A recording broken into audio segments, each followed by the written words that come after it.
Good morning, y'all. Welcome back to Sidewinder Shed Live on the back porch. Today is Sunday, July 7th, 2024. And we're about 7:36 in the morning. I am still waking up, which is unusual for me because usually I'm up at 3 o'clock, 4 o'clock at the latest, even on my days off, usually, normally. But we've, I'm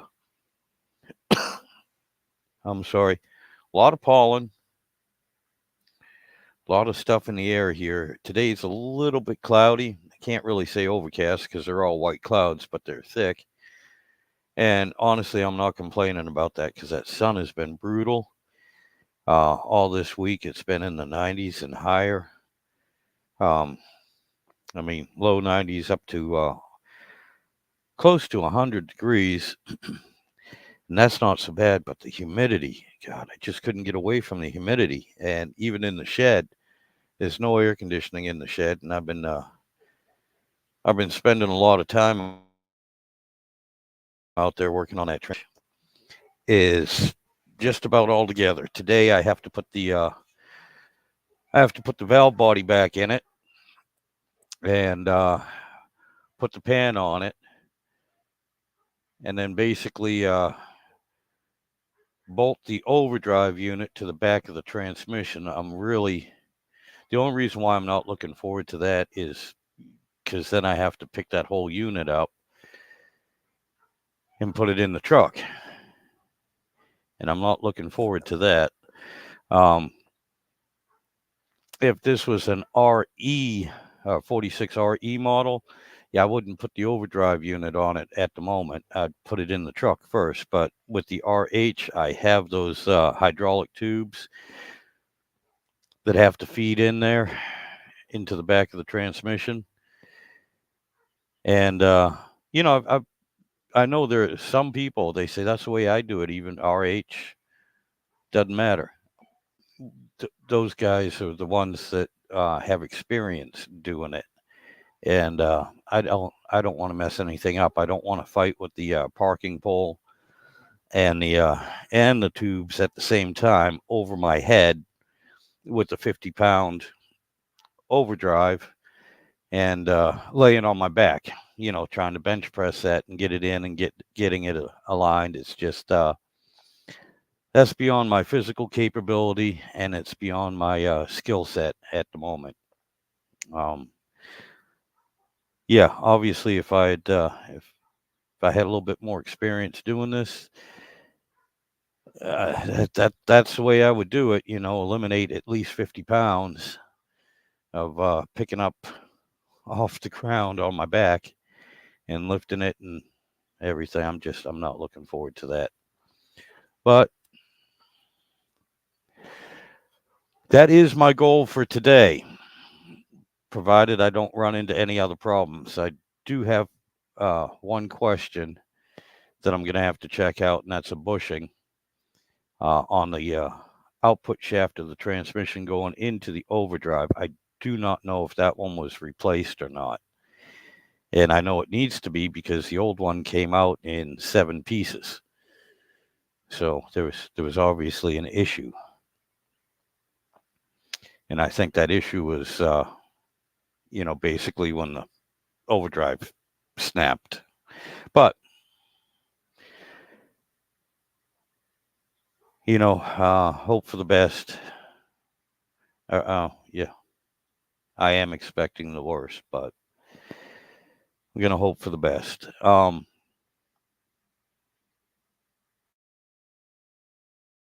Oh yeah, one more that I do need to do to it is I do have this kit did come with brand new clutches for the overdrive, although the overdrive unit, not the internal part with the drum, but just that last part where I messed up on the and put the the C clips or the C clamp clips, yeah, snap rings in front of the clutch plates instead of behind them. Those sets of clutches. It came with it came with the a new clutch pack for that. No steels, but it came with the clutch pack. So I might swap those out. The ones that are in there were in really good shape. There's not much difference. I might leave them. I might swap them out. It all depends. Anyway, the goal for today, I said, provided that bushing was replaced, provided that everything looks good. The goal for today is to get the transmission up, bolted to the back of the engine, and the cross member to hold it up so it sits together by itself. Depending on what time that happens, and I don't expect that to happen anytime soon. But I'll be happy if I reach that goal. Tomorrow I'm off and I will button everything else up.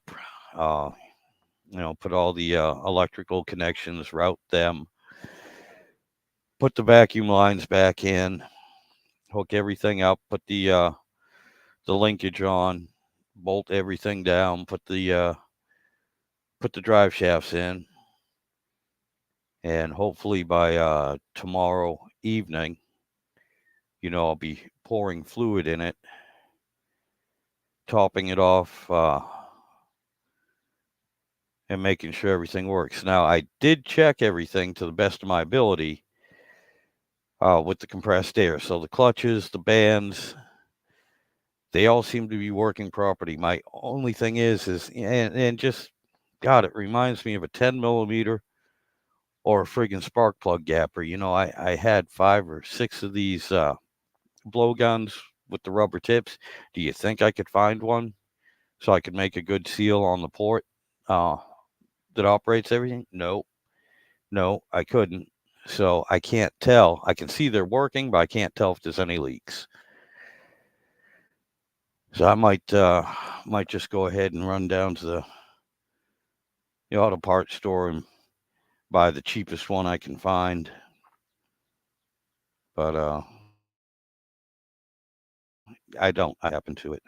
I usually have it in one of two places, either right on the compressor, or I got a spot. Believe it or not, I have a spot where all my little air tools like that, not anything for tires and just blowing air and stuff like that. I have a little rack where everything gets hung up, and it's in neither one of those places. And unfortunately, I'm not the only one that uses that compressor, and it's a portable compressor. And a lot of times when I'm at work, it gets borrowed, which I don't mind, but you just put it back. I get picked on a lot because people walk in the shed. Well, hey, do you know where this is? Can I use this? Can I use that? Yeah, it's in the shed. Oh my God, I'll just go buy one. Because a lot of times, no, I don't put the stuff right back, depending on what it is, where it belongs. But the thing is, I used it. I know where it is. To explain to somebody where it is, yeah, I can't usually do that. But it's my stuff. If I don't put it away, if I leave it somewhere, it's usually one for a reason. And two, I had it. It's my stuff. I have an idea where I put it. Somebody else comes in, they borrow something, I don't know about it. Again, which I don't really have a problem with because it's usually family. It's not just, or they're close enough to be in family. And I actually have more problem with family grabbing the stuff and not putting it back than I do with any of my friends. Most of my friends are like me. If you borrow something, you bring it back in better condition than when you borrowed it, cleaner. If it needs to be oiled, it's oiled, or at least a lot of times, especially my buddy Doogie and stuff, I'll come in and he's like, oh yeah, I borrowed this yesterday. I'll look, I can't even tell it was moved. I mean, literally, if I was to put chalk marks around it, like a dead body, he would have put it right back in the same spot. I never would have known. But anyway, I am getting excited. I'm also getting very nervous because now the thing's almost together. And if I found out something didn't work or I didn't replace something I should have, or again, Chinesium has infected it, um, it's just, yeah, that's what makes me nervous because I really don't want to pull this thing apart again. I don't want to take it out of the truck and put it back in again. Not for a while, anyway. And I know just due to circumstances, financial especially, that I did not do a few things that I should have while it's out. That's that's probably going to affect the life of the transmission. But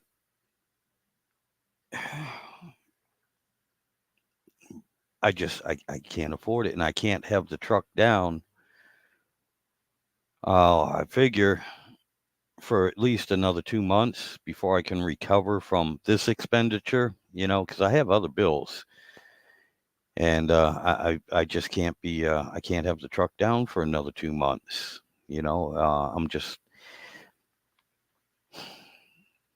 if I have to pull it out again, I'm hoping it'll last over the winter. I'm hoping it'll be fine. I'm hoping it'll last longer, but at least, I hope it lasts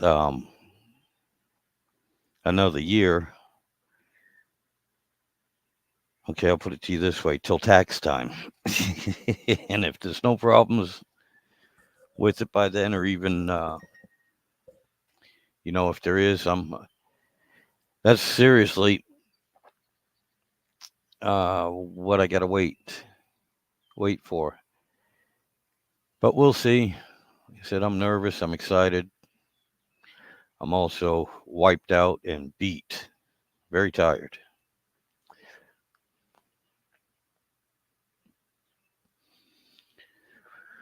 But at least today, the weather is supposed to be cooler.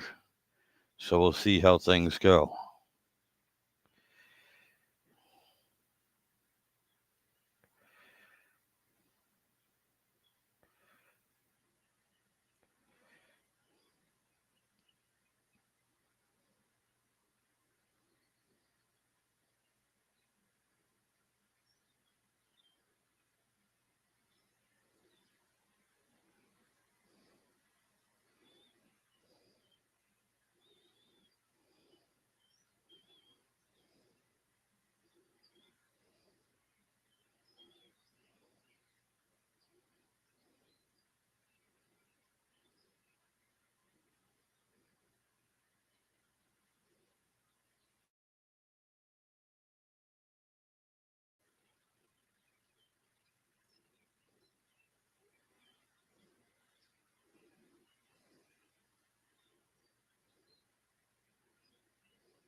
Alrighty. Sorry guys. Just reading something here from first responders first responder garage. And I'm actually gonna see if he wants to hop on.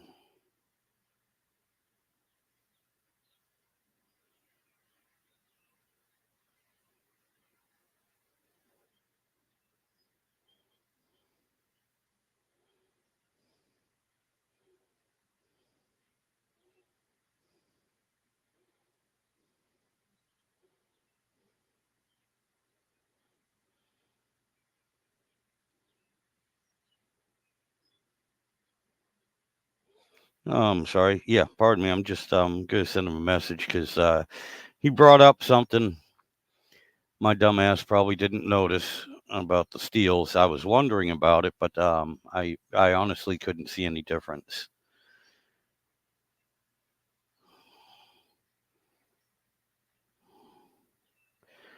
So I want to see if you wanted to hop on here and chat for a minute.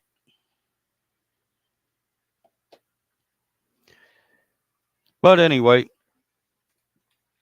it's funny too because the one of the videos that I'm watching, it's a series, and the gentleman that does it, he said something to me that blew my mind.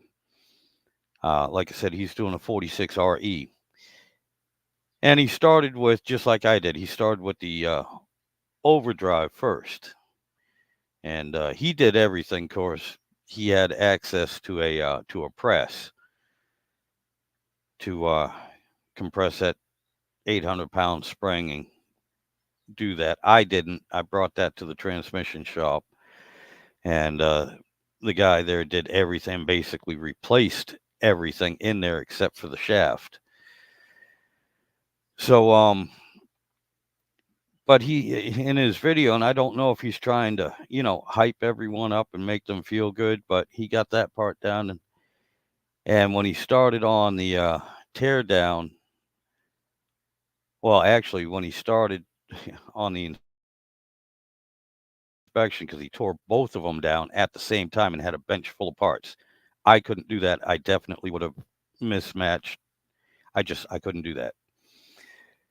So I just did one unit at a time. But yeah, when he got ready to start inspecting and going through in detail everything on the 727 part, the 3-speed part of the transmission, first words out of his mouth was, "Well, we've made great progress. And in my opinion, the overdrive is the hardest part." And that's over. I'm like, really? Really? There's about 50 parts in that entire overdrive. Okay. None of them are close to being the same. They all go in one order. No. That's the simpler, easier part of the transmission, in my opinion. Okay.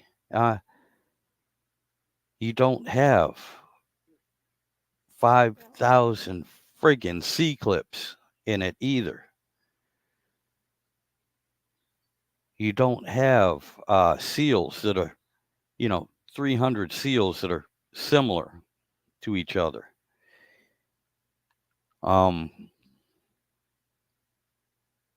You don't have all these different little thrust washers on each section, with a spacer right there and, the orders that they go in. I mean, I screwed up on a simple part and there weren't that many parts to it. This thing here, yeah, you got like 15,000 parts that go into it as compared to, literally maybe 50 parts. I don't even think there's that many to the overdrive unit. But yeah, I'm like, you're out of your mind. Of course, this is the same guy that can compress a 1/4-inch thick spring steel band with 2 fingers.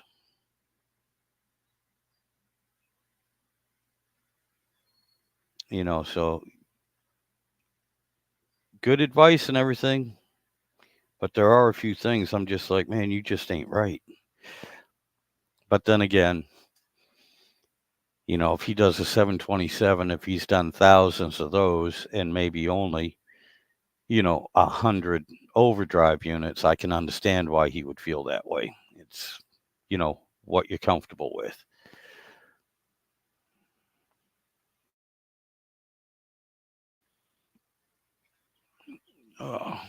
Yeah, and I'm just kind of, again, procrastinating.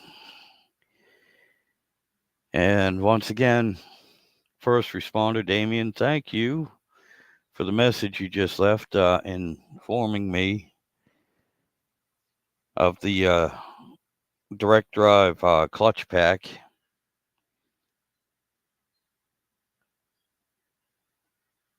But oh, and the steels on it. He said make sure to use the thicker steels on that. And mine only had the 3 clutch.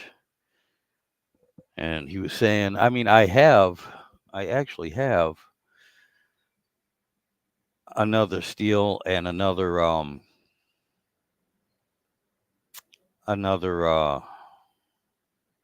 friction disc. Both friction discs for the direct drive and the forward clutch. They both came with an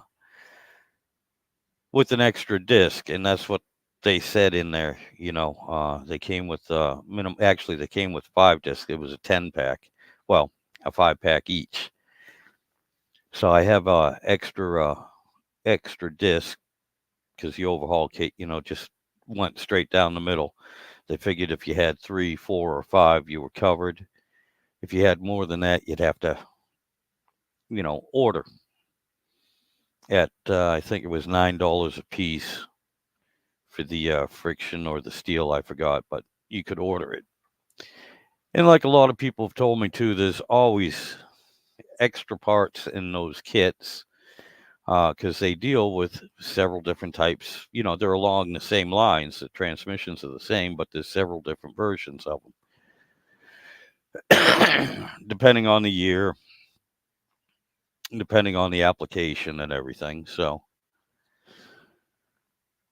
anyway, to be on the safe side, I will probably. It's not that hard, honestly. I just didn't want to do it, but I will probably pull that back out and check the steels and everything.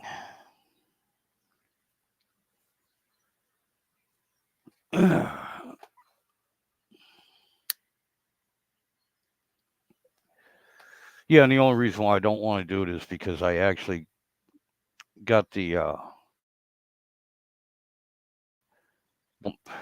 bolted back in. And it's a new gasket, so it should be fine. It's just the way my luck runs. I'll either crimp or tear or something the new gasket on that foam. But we'll try. Hey, first responder. How you doing, buddy? Yeah, I just read your comment about the clutch pack on that direct drive, and okay, that's something I didn't know. And basically, I have that transmission all together. The last thing I have to do is just put the valve body and the pan on. But since you mentioned that, and now I got that in my mind, I might before I get any further, I'm probably gonna tear it apart and mic it, because I did check the clearance, the clutch clearance. It's within specifications, but it's at the high end, so that might leave enough room to put another friction disc and steel in there, and then I will check the clearance again because I mean it's a huge tolerance. I now, if I'm thinking right, there were 2 tolerances on both of them that I checked, and one was like from 95 thousandths to 135 or 165 thousandths. And I do remember this was on the taller end, on the bigger end. I'll have to check it again, and I don't know. There might be enough room. There might be enough clearance just to drop another steel, especially if they were thinner steels. I didn't check to see the thickness. Just with the micrometer or even a pair of vernier calipers. I didn't check it.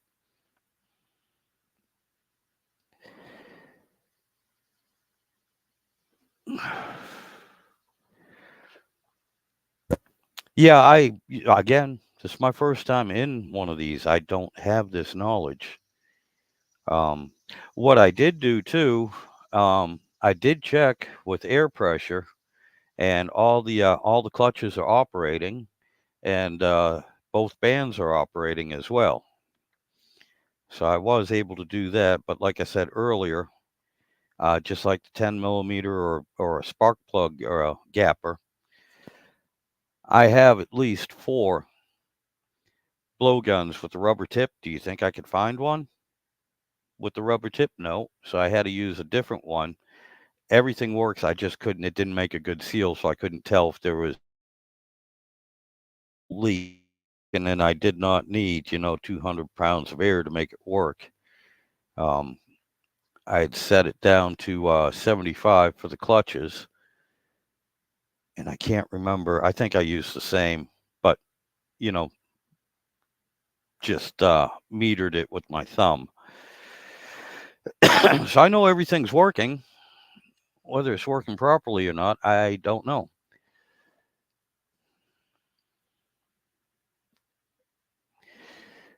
And like I was saying earlier too, because you brought that up, I might go back. Yeah, I'm probably going to go back in there, recheck myself, and see what's up.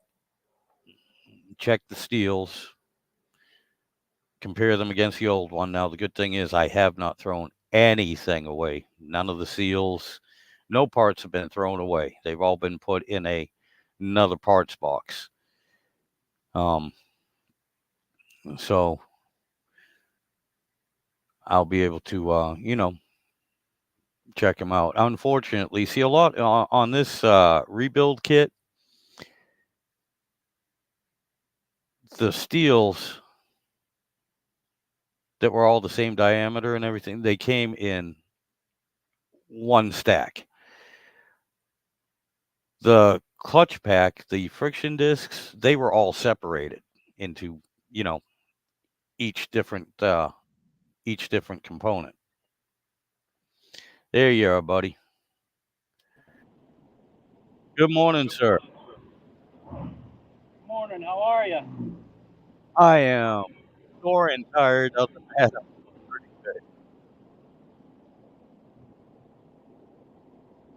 Just getting off of work. I see that. Yeah, I was Damn it. looking at that video. Um, so it looks like you have the smaller drum, which I don't know why they did that. They have four clutches,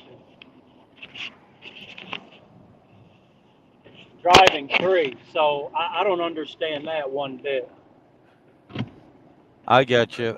Like I said, I have nothing to compare it to. This is I dove into the deep end without any floaties, so this is my first go with this. Yeah,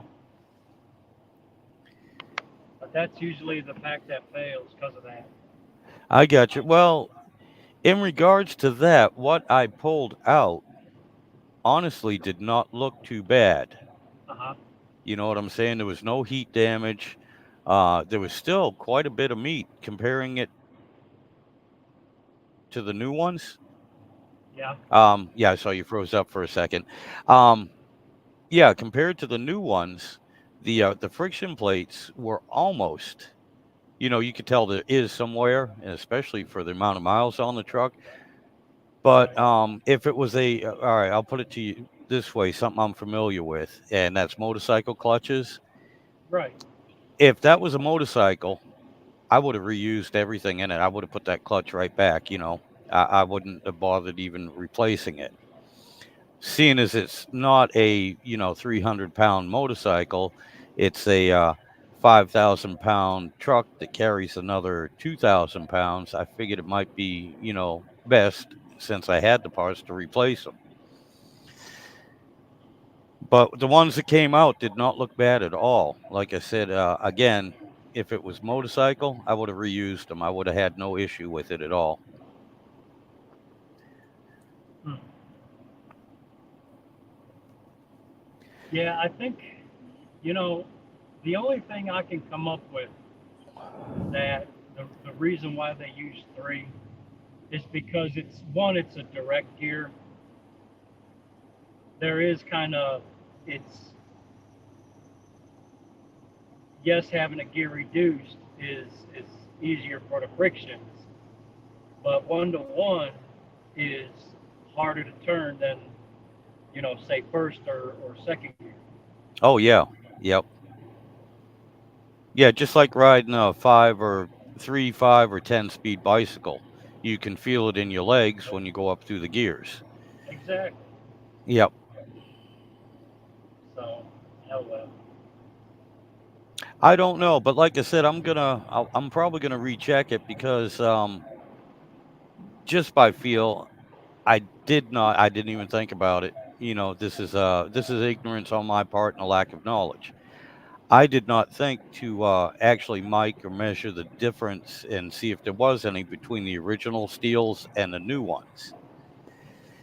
And I did check, the overall tolerance because but on that direct drive, I think it said as long as it's within the travel, if it's 95,000, and it was a big tolerance, 95,000 to something like 135 or 165. I'll have to recheck Yes. because there's two different ones, for the forward clutch and for the direct drive. Right. But I do remember both of them were on the big end. They I had plenty of travel, and it was within tolerance, but it was closer to the big Yeah, that pack, end. you want one of two things. You want either spring pressure or you want clearance. Both help with delaying the uh, And the turning engagement. engagement. Yes, Yep. engagement. Thank you. So that's to delay the engagement because it's given that band enough time to disengage Right. Right. before the direct engages. So Yeah. I think you mentioned that to me before. At least somebody did. So I understand the concept. I've learned so much, man. Retaining the knowledge is a different thing, but I've learned so much. That's why, again, too. Like I said, it was closer to the. Let's say it was 195 thousandths. I can't remember, but I'm thinking. I know. No, I can't even say I know. I know one. Uh, let's say I had the 135 clearance on the big end. I know one was like at 130 or so, and I'm like, well, it's only 5 thousandths away, but it's within tolerance. I do remember I had one that was 5 thousandths away from being at the very end of the tolerance, but it was within tolerance. yeah. So that kit you got, are you reusing your steels? No, they're all brand new steels. Matter of fact, let's see. I think I had seven clutches and seven steels that I used between the forward clutch and the direct drive. And what I had was 2 packs of 5 of each. So I have extra steels brand new, and I have extra friction discs brand new. Okay. Now there's two types of friction materials. Right. Okay. Did they in the kit did they tell you if uh, the wafered clutch goes into the direct or did they explain that? No, they were separated. And due to the part numbers, one, I checked that up to see which went where. And two, actually, one of the videos I was watching for the specific kit explained it. Oh, okay. So, yeah, that's why, because I'm like, yeah, they're two different colors. And I do believe they were two different thicknesses as well. They were definitely two different designs. One, like you said, had the wafer, one just barely. had any cuts on it It was just at like all. stripes, And yes, right? right, exactly. And yes, fortunately too, when I took everything apart, uh, like I said, those clutches that came out were in good shape. So I could tell which one was which. Not so much by color. There was a little bit of difference, but it's soaked with transmission fluid. Yeah. But just by the design and from what my eyes could tell without measuring, there is that just seen by eye. It could be my imagination, but it seemed like one friction style clutch was a little thicker than the other. Anyway, I was able to match them up between what Okay. the part numbers said, the video said, and physically what was in the transmission. I could tell the difference. All right. So you brought up motorcycles, which is pretty cool. Um, the the import motorcycles, they have what you call a friction zone, right? You're Yep. familiar with that. Yes, sir.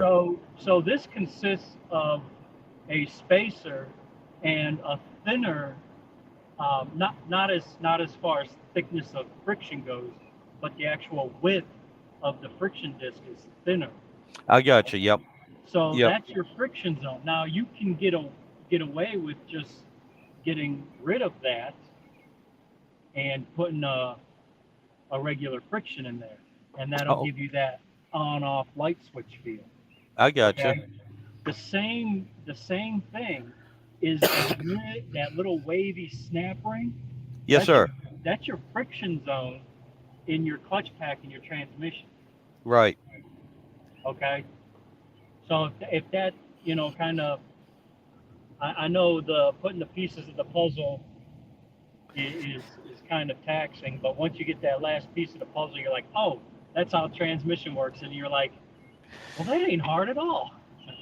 Okay. All right. If you say so. Like I said, I got everything almost together except for the valve body, and I'm still sitting here going, Jesus Christ Almighty, what did I get myself into?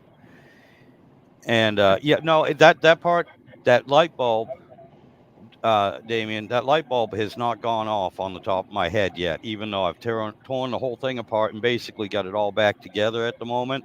Uh-huh. Yeah, no, that light bulb. Yeah, this either my power has been turned off or there's a bad connection in the light switch somewhere because that light has not gone off on the top of my head. I haven't had that eureka moment where, hey, I understand everything now. I'm still sitting here going, yep, I was right the first time. It was designed and made by fucking wizards. It runs on magic and a magical elixir called transmission fluid. I still firmly Magic believe go-go that. juice. Yeah, I still firmly believe that. I understand how the magic works a little bit now. It's a lot clearer, but no, it's still magic. This is not right. Automatic transmissions, no, they're not right. They're not right. I don't get it. That's a 250, correct? Yes, sir. Okay, so it doesn't have the lockup torque converter, but it has overdrive. Right. Yeah. And being that it's a 250, that really does surprise me. There's not at least four frictions in that drum. That is crazy. Yeah. No tell. Um, Well, this truck here too. It's a '92. It's the last year of the LA engines. It's and I believe it's the last year. No, it's not. No, they didn't go to the RE until a little bit later. I think it was '95. uh-huh. But there's a lot of weird things on this truck because '93 was the last year of this body style as well. It's the last year that they had the 360 LA option and Uh-huh. not the 360 Magnum. You couldn't get the Magnum option, 360 Magnum option in this truck for that year until '93. And so there are a lot of things, it being the last year, and not to mention the kind of a intermediate year between the uh, the body changes, the engine changes, and everything. There's a lot of weird things on this truck. It's kind of like, you're at the factory and it's like, well, we got to build this truck. What do we have left over? Yeah, And it's kind of like they were. you got the unicorn truck. You have the LA engine with the roller cam. You have an Yep. RH. I mean, it's just it's the vehicle everyone wants to find in the boneyard to strip parts from it. Right. Yeah. Well, again, this also was part of a fleet truck, so I imagine they tried to keep everything the same for maintenance. This was an Right. old DOT truck, Uh-huh. an old state truck. So I imagine they ordered like 10 of them, and of course they didn't get 10 the next week. If it's anything, I've seen before where it might take you 6 months to get all of your vehicles. Right. And I'm sure they had a list, a specification list of what they wanted. And so, like I said, probably by the time this one was made, because it's a mid-year, actually it's a late year, 92.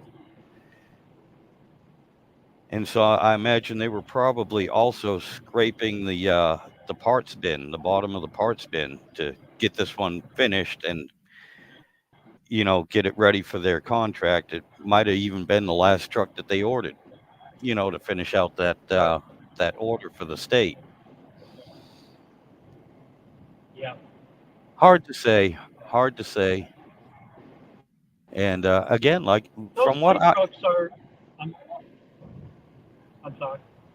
oh, I was just gonna say, just from my limited knowledge, just going from past experience about removing things, I don't think this transmission has ever been out. Um, and actually doing a history check on some previous owners, I know that engine, other than a few regular maintenance things, has never been torn down, never been touched. And I couldn't find if anyone had even replaced the transmission on it before. And just looking at this one, it doesn't look like nothing had ever been taken apart, or if it had, it's been over 20 years. Yeah. Wow. Wow. So what failed on it? Oh, that was the overdrive. The casing on the overdrive had cracked. And looking at the wear marks and everything, it looked like it had a small crack on the very top of it for quite some time. You can see you can see the wear where it had been rubbing and moved, and then you could watch it and see where it finally kept creeping, and then finally hit basically a weak spot and let go, and it traveled from the top down the side to the bottom, and basically where it finally let go is right where the hydraulic tubes, that little outshoot, that little piece that stands out that gives you room for the hydraulic tubes to run through.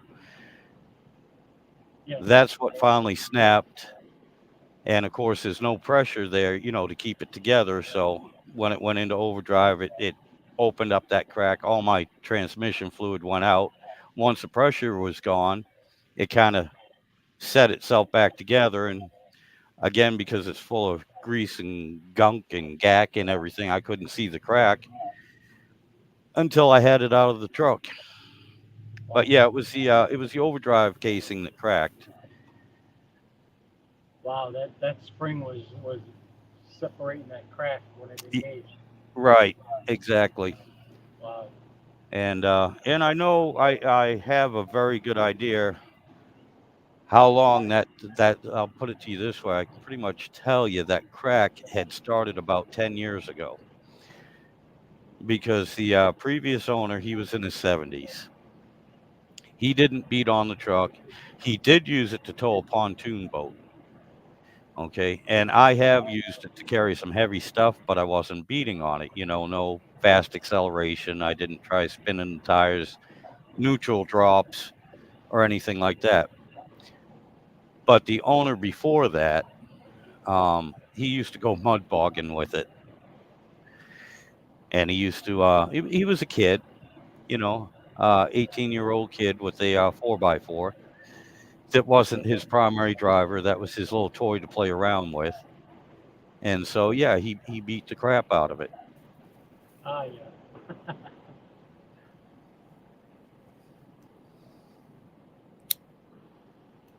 So I guess there's there's a there's two things I wanted to tell you.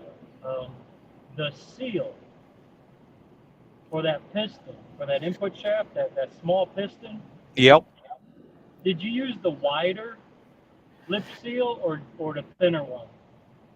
Now, to be honest with you, all I can tell you is I used the right one because just like the clutches, fortunately in this pack, they were separate. They were packed separate because they're very similar. I know what you're saying.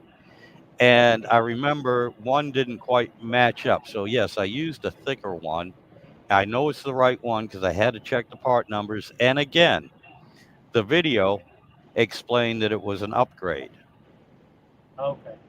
So, yeah, whichever one I used, all I can tell you is that because they were packed separate, but they look so damn similar, I couldn't really match them by eye right while they were in the package. And when I pulled them out, I wasn't really sure which was which. So again, I checked the part number, I watched the video, and they were very specific on which went where. And I was like, okay, all right.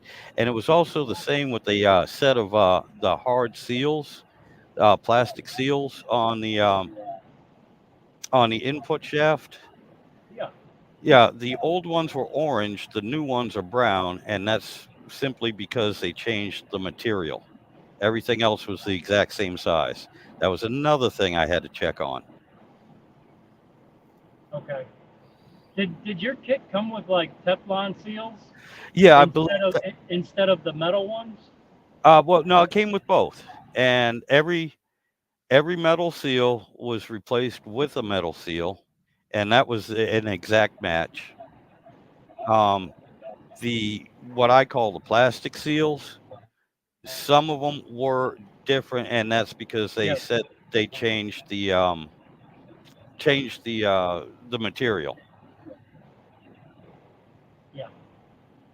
Yeah. The metal ones kind of cross like the uh, the nylon or Teflon ones, whatever they want to call them.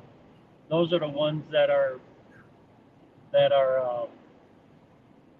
everyone uses because they seal better, and it's less wear and tear on the surface of the drum I gotcha. where where it sits. The metal ones are just fine. Yeah. Um, Again, if you were to up the pressure, then I would say go to Teflon. But you're not upping the pressure a lot. You're just doing a rebuild. So yeah, the metal ones are just perfect.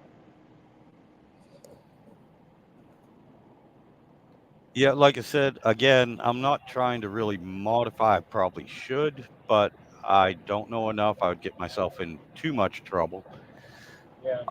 without somebody, literally standing over my shoulder and talking me through it. Um, so I'm going back. I'm just basically replacing the wore out parts to best of my ability. Um, and that brings up two other things. The bushings. I did not get a bushing kit. I know. I probably one of the main things on anything, you always replace the bushings. I don't have the time or the money to get them. The bushings that are in there, from what I can tell, again, going off my ignorance, they're not wiped out except for one that I have a question on. And that was right on the output shaft of the transmission that goes into the overdrive unit. When I pulled Yep. this Small transmission one. out, there was a bushing stuck to that tail shaft that was in 9 pieces. Oh, it got ground up. Yeah. And one thing I did not ask the gentleman that rebuilt that overdrive, the innards, I didn't ask if he put another bushing in it because I did not know. Yeah, all you, you know, if you still have that tail housing off, which you probably do, you can just get a flashlight and look up in there and Yep. see if it's that gold color or whatever. Yep. That's what I'll do. And again, like I said, I didn't know. I had no idea. As a matter of fact, nobody mentions it on the video because I guess it doesn't just stick to the damn tail shaft when you pull it out. Yeah, it's kind of hidden in there. Yeah. So not a big deal. I will worst case scenario, I will check with him tomorrow. They I should be able to put one in without tearing that whole clutch assembly apart. Yes. The front clutch on it. I mean, worst case scenario, I'll have to take the just like I did before, take that whole overdrive unit, the inside, the guts with the drum and that spring back to them because I'm not going to deal with the brass or bronze bushing, with the hammer and friggin' punch that I have available to me.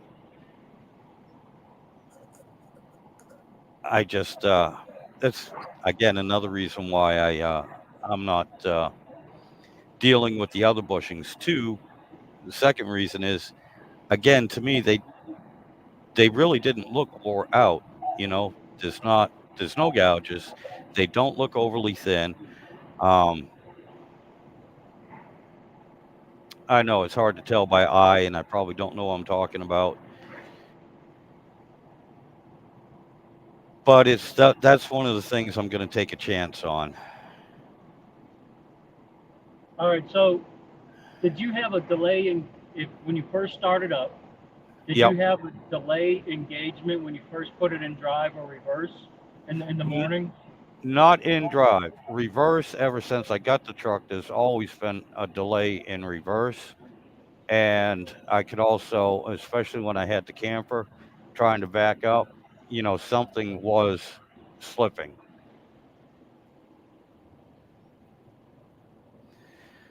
Yeah, backing up. That was probably your reverse drum.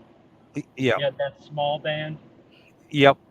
Yeah, and that I got brand new, and there is definitely, even by just eye, there is definitely a big difference between the friction material that was left on the old one and the new one. It wasn't down to metal, but it was pretty damn close.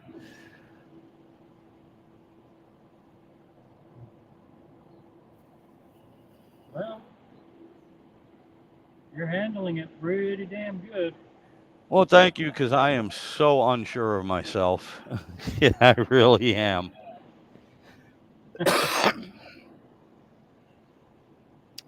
I really am. What?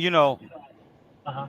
Given all my druthers, yeah, I would have loved to have been able to afford and get the ultimate super deluxe master craftsman rebuild kit that comes with everything. All you need is a friggin' case, a housing, and it comes with everything. But I didn't have, $900 just for that rebuild kit. Yeah.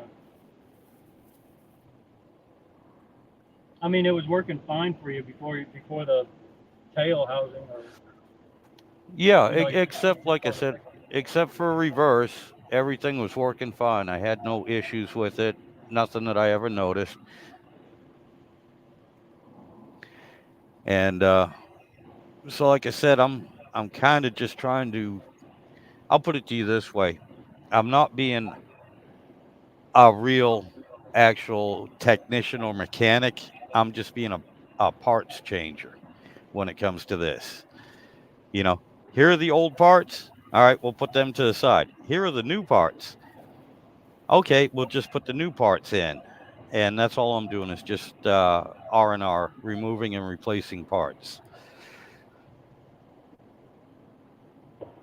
That's the way I feel I'm doing it. Again, yes, I'm learning a lot, and unfortunately, it sucks when I'm learning on something that I'm going to have to depend on for a while. I really would have like to be in the situation where, one, I was doing this just to learn and didn't have to worry about it, or two, I already had three or four under my belt, or three, I had my brother-in-law or you standing right here next to me in the shed going, this is the way it's done. Now, I'm not going to do it for you, but I'm going to talk you through it. Yeah. And I think the way you're going about rebuilding it, it'll last you a long time, and it'll do exactly what you need it to do.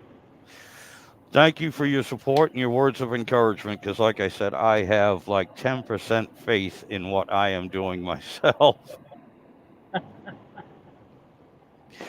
And then I'm gonna take away another 5% because again, I don't know if any of these parts have been infected with Chinesium or not.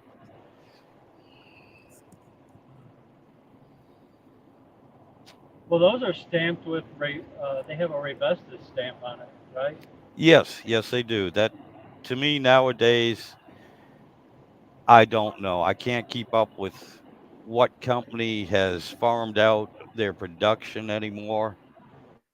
I and even again, you order what you think is American made parts because they're still made in America, only come to find out that they're just stolen branded Chinesium stuff. Yeah. They're counterfeit. Well, you can tell. Do you have a dial caliper? Yes, I do. All right, so you can tell if it's Chinesium or not. Real simple. All you gotta Okay. do is take the friction. You ain't gonna tell the difference in the steel, Okay. but the friction. Just take a 5 point measurement around the disc area, Right. and if it varies more than 3 thou, then it's Chinese. Okay. All right. Well, that's cool because, like I said, I have extra discs, so I can go check that without getting, you know, elbow deep into the transmission again. Yeah, if and you'll see it if you look at the side of the disc where it's flat and you're just looking at the layers, the friction, the steel, the friction, Yep. and if you turn it, you you can actually see the material thicker and then cut out there Okay. for a Hold second. on. Yeah, I was gonna say, hold on. You got as far as if you turn them to the side and you look at them, and then you kind of uh, wigged out. All right, so if you're looking at the thin portion of the disc where you're looking at the friction steel friction, Right. Right. and you rotate the disc around, you can actually see the the frictions getting thicker and I thinner. I got you. I mean, you can see it with the naked eye. Okay, I got you. But My it's God, you do live out in the country a bit, don't you?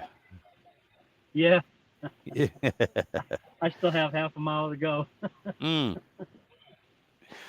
Yeah, that reminds me of my God, years ago when I first moved down to Virginia, there was an old farmhouse I was living in.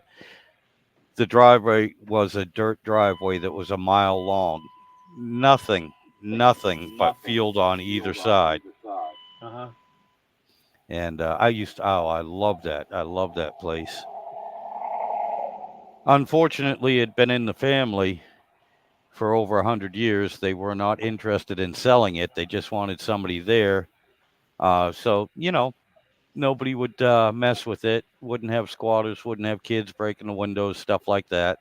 Yeah. And so the rent was really cheap. Um, and I loved it. And, at the time I was over the road. So driving back and forth to work, I did that once every 2 weeks. But again, my girlfriend at the time was home. So there was somebody there to keep an eye on the place, and everyone was happy.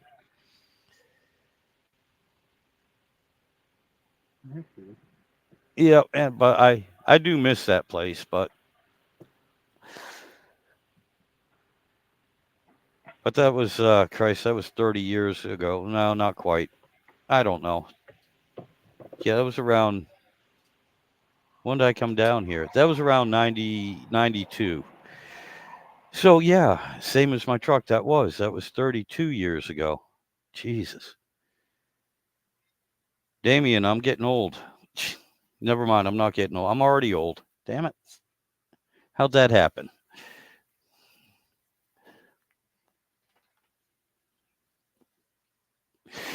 You still there, buddy? Your screen went black.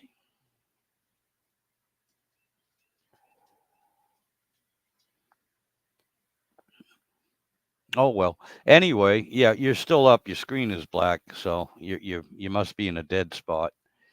But man, I do appreciate First Responder Garage getting on here, helping me out, guys. I'm sure he'll be back. At least I hope he will be.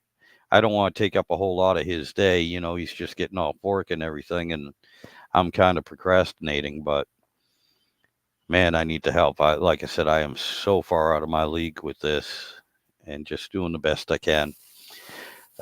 That's another thing. I really want to give a shout out to Kim Fixes Things. Um, she has a nice video out that's very, very, very inspirational and everything, and I do appreciate that. I try to, get people to get out of their comfort zone. I try to leave that message in my videos All as right, well. sorry about that. I received a phone call and it cuts the stream. Yep, not a problem, my friend, not a problem. Hey, sometimes life gets in the way. No. It happens. All right, he's got another call, I'm assuming. But anyway, I was in the Hold middle on, I still can't hear you. I don't know what's like. Oh, okay. Can you hear me now? Can you hear me? I can hear you. What's going on here? I don't know. I'm hoping it's not on my end. We can hear you fine.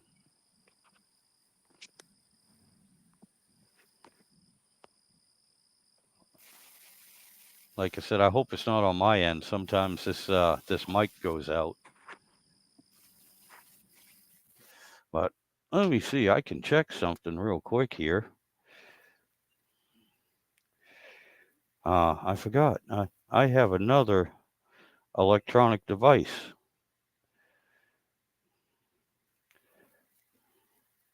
Let's see. Oh yeah, yeah. It's got to be on your Okay, end, can you Dave. hear me? Yes, sir. Yeah, it's okay. I can hear you now, and yeah, I don't know what happened. Every time I receive a phone call, my phone just wigs out. It doesn't know what to do. I got you. I understand. That happens. Especially Mine, when I'm streaming. yeah, mine does the same thing. And of course, a lot of times when I'm heavy into, especially with this transmission, but it's happened before, I'm into a part and I'm like, okay, now you have to pay attention to this part and make sure it goes in the right way, kind of like a seal, having it facing the right way, one of the rubber Yeah. gaskets. Or even it happened twice when I'm trying to point out the difference between the RH and the RE. Because again, there's not a whole lot of information out there.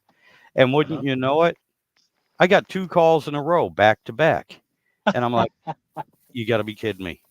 All right, Never first call. fails. Yeah, first call. It's like, all right, so we're going to retry this. I can fix this in editing. All right, now the difference between the RH and the RE is ring, ring. Oh, you have got to be kidding me. Don't get any phone call all day. Yep. And as soon as you start that camera, Oh, yeah. Well, I know you've seen enough of my videos now with this transmission to know that my arch nemesis is those goddamn C-clips. And I'll tell you what. All right, so I figured I'd get smart. All right, Mark, let's practice. We'll remove the C clip, then we'll put it back in, turn the camera on, and remove the C clip, or vice versa. Well, I'll put the C clip in. Okay, I'll take it back out, and then I'll start the camera so I don't look like an idiot. Well, guess what? As soon as I start that camera, I can't. I fight with those damn C clips. It's like, really, really? How What did you know you're being filmed? How? How? what you need to do is you got to film yourself putting it in and then reverse it for the other people. Damn it! You know this. This is why I like talking to you. That never even crossed my mind. Yeah. Hey. Yeah. There you go. Or actually, a lot of them are easier to put in. It's just going to be. How did he pull those out with his fingers in front of it? But yeah, this is how you take it out. I heard the snap, and then it just seems to follow his fingers out. That's pretty cool. This guy is good. Yeah. Ah, but yeah, every single time. I'm not kidding you. I've practiced, and actually, I've done it maybe 2 or 3 times, and I'm like, all right, I got this down. I get Uh-huh. turn the camera on, and it's like, you're kidding me. Seriously? You're not coming out, or you're not going in straight now, and it's just like you're not snapping. What? Nothing has changed. So Or it yeah, goes, or the snapper goes boing, and then you hear a ting, ting, ting, ting somewhere in the garage. yeah. Fortunately, though, I'll be honest with you, I didn't have the camera going either time. That happened to me twice already. When that happens, as soon as the snap ring comes off the tool or unloads, Yep. I freeze. It's like an automatic instinct to freeze and listen. Oh yeah. Yeah, and I'm at a disadvantage though, because like I said, I'm deaf in my right ear, so I have no triangulation. Ah, You know, yeah. if it hits the floor to my right, that's the ear I can't hear out of. I will hear the noise bouncing off the wall to my left, so I will look to my left. I can hear it louder bouncing off the wall than I can if it actually lands right by my ankle on my right. Oh, wow. Huh. Yeah, I have that problem with people too. They will come up behind me on my right, and especially if there's a wall towards my left. Now they'll be right here, and they'll say something, but because of the way my hearing is, I will hear their voice bounce off the wall, and I'll think they're to my left. Oh, wow. It's a pain in the ass. You got 2D radar. Yeah, yeah, absolutely no sonar. You know, um, yeah, it's terrible. The only good part about it is when I'm driving with the wife. That's why I drive, because I'll be in the driver's seat. She's on my right. Now I can hear some noise. I can't make out the words, but it doesn't bother me. And she can sit there and just yak the whole time. So you reminded me of a comic I read in the newspaper when I was a kid. There's a man and a wife in the car, and the comic shows a front view of the car and the man and wife in the car, and the guy's driving, and the guy says, "Man, I'll tell you what, this new muffler that we got installed sure makes the car sound so much quieter." And the comic, the view through the windshield is the muffler in her mouth. Oh God. I I've been living down in Virginia for about 4 or 5 years before I had a chance to go back to Massachusetts and visit the folks. Now my dad at the time, he was in his 80s. And I went back to visit him, and normal, nothing had changed. My mom's sitting there. Dan, my father's name obviously was Dan. Dan, did you do this? And she's just yakking away at him. And he's going, yes, dear. Yep. Dan, are you paying attention to me? Yes, yes. I understand you. Yes, yes. And I'll get to it. And conversation's going like that. Well, anyway, she got up, she went in the kitchen, and I'm sitting there next to my dad. He's in his lazy boy reading the paper, and I start talking to him, and he goes, "Hold on a second, kid." And I'd noticed this. I thought he'd picked up some sort of you know, some sort of twitch because he Yeah. was always going like this. I didn't know it, but he had 2 hearing aids, and he had the damn things turned off when he was talking to my mom. Oh. Yeah, Oh. he couldn't hear a damn thing she was saying, but he was answering her. That's how long they'd been together, you know? He already knew what she was gonna say and what the proper response was. Couldn't hear a damn thing she was saying, and that's why when I turned to him and started talking, he was like, Hold on." Yeah, he goes, "I had to turn my hearing aids up. Now I can hear you." You know, it's amazing the excuses men will come up with just to answer their wives and not have to pay attention.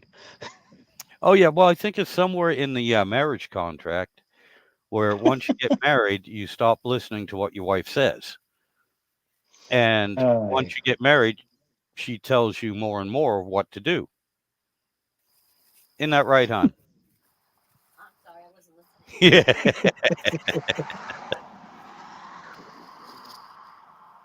Oh, God. I stop her. I'm like, why?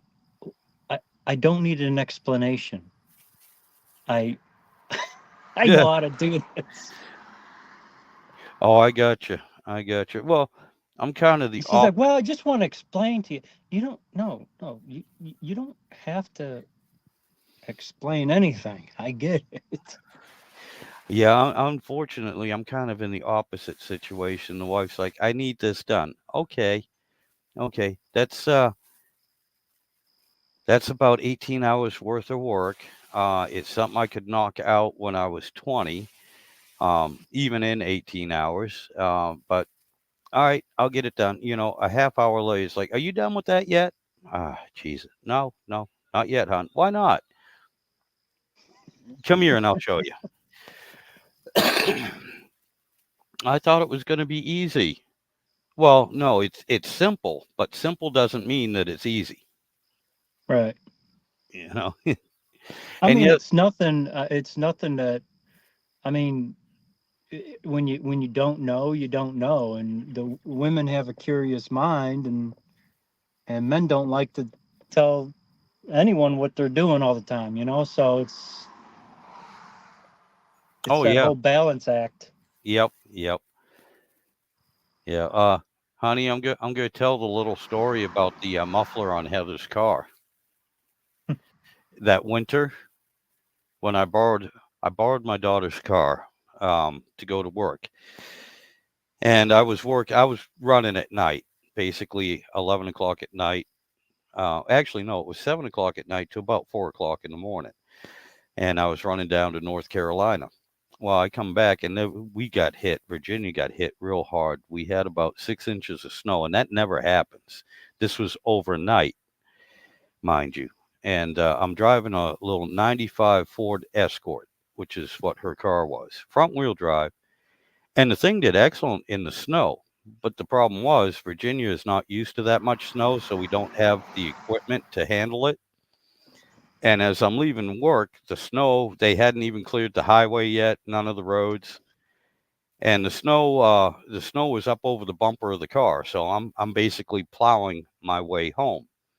Uh-huh. And I get to my road, and I turn in, and right at the end of my road, I didn't even think about it, and I'd lived here for years. There is just this little tiny incline.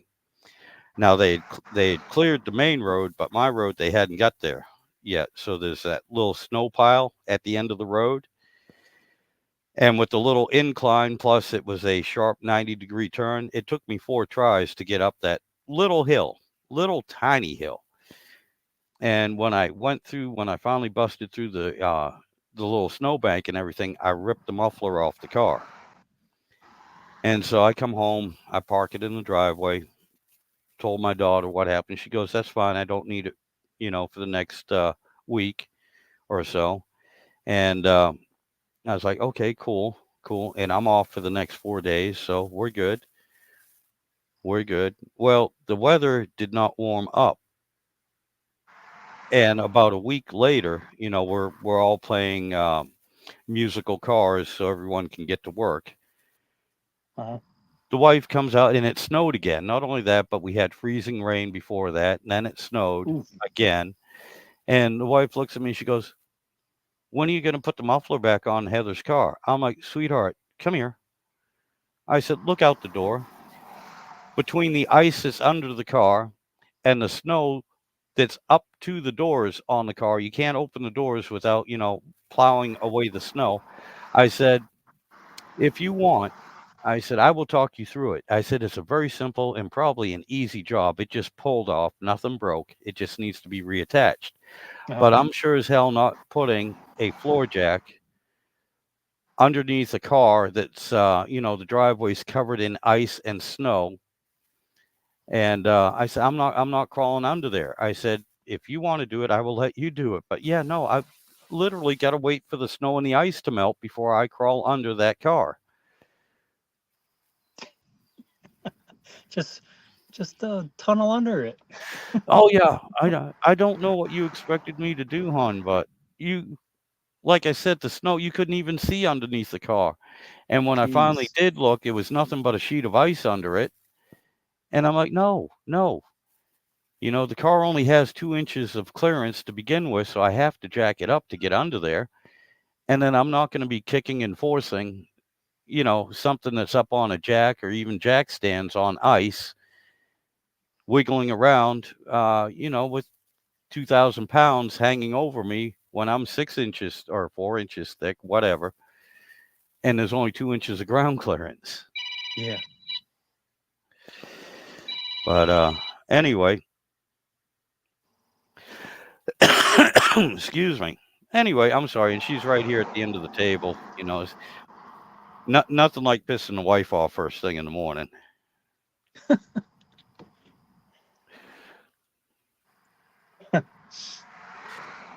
So anyway, I'm thinking today too. I'm probably on my own for lunch and dinner. Yeah, she did. See, she fed me yesterday because I didn't tell embarrassing stories to people online.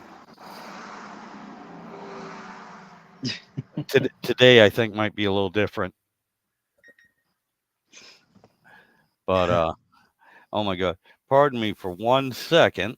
Um, that phone, when you heard the phone ring, that was my sister Carol. I'm gonna let her know that I'm on the live stream, and she might be able to listen to me that way. She might even hop on. I don't know. But look, Damien, really, I appreciate all your help. I appreciate all the information you're giving me. You have no idea how big of a help that is. Yes. And I don't want you, like, if I tell you something about I don't want you to get paranoid and be like, "Oh, I got to do that." No, I mean, doing what you said that you wanted to do is completely fine. Yep. I'm trying to just give you more information to, kind of put the puzzle together or use it in your favor if need to be. Oh, I understand. I understand. It's like, again, I'll equate it this way. It's like somebody building or assembling their engine for the first time. And, you're like, all right, yeah, if you're putting it back stock, using it for stock use, and you're happy with the way it works and everything, you're doing awesome. However, if you do this, if you change the timing, if you put this, double roller timing chain on instead of the standard timing chain, if you do these little modifications, which might be within it's definitely within your skill set because there's no difference on installing the parts. Uh, if it's within your budget, these are minor upgrades, and you can take it all the way to these major upgrades. Yeah. And then explaining, the difference, what does this upgraded part do as opposed to leaving it stock? Um, yeah. So I understand what you're telling me with the transmission, and yes, it's very helpful. And yeah, don't worry about it. I do not feel under the gun to do the modifications or do things that you're telling me that for the upgrades. However, Yeah. when you tell me to look for something specific, keep an eye out for this, that, or the other thing, that I take to heart, and that's something I am definitely going to check, because if I didn't know to check it, um, there might be something wrong. 90% of the time there isn't, but you have that 10%, that there might be something I just didn't know to check. Another simple analogy is back in the day. If you did not know that you had to gap your spark plugs and you just put them in, or even check the gap and you just put them in brand new without checking the gap, especially back in the day when they didn't come pre-gapped per se, and you're wondering why your car is running worse with new plugs, is simply because you didn't know that you had to check the gap. Yeah. That's a simple analogy. Yeah. Yeah. I like it when people are like, man, I got rid of those old copper plugs and I put these new platinum ones in and it runs so much better with platinum. I'm a platinum guy all the way. I'm like, well, if you just would have replaced the plugs, you would have got the same outcome. Yep. Yep. The only difference is, and I don't know if it's actually the plugs or the ignition systems or a combination between the two. Plus with the fuel injection, I know all of that has a difference. Has an effect, because again, back in the day with the old Champion Motorcraft, standard plugs, your standard points ignition, and your carburetor. And twice a year you were replacing your plugs. Yeah. You Yeah, know, that's about right. nowadays, I mean, it's like, uh, did you ever replace your spark plugs or have them? Oh, you have to do that? No. How old's your car? Well, I've had it for 15 years, and I'll be damned, the thing is still running great too. You put new Yeah. plugs in it and everything. It's like, well, that was a waste of $100 right there, because it didn't make a damn bit of difference.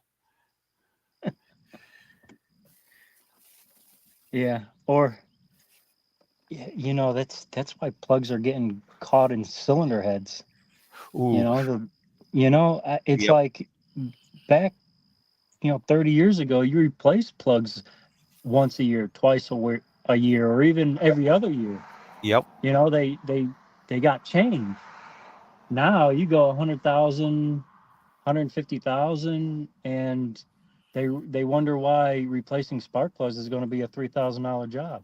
Oh yeah, no kidding. Yeah, because they get stuck in. Not to mention, a lot of these new engines, they have the aluminum heads on them, Yeah. and everything else, and not to mention, you sometimes you have to take half the engine apart just to get to the spark plugs.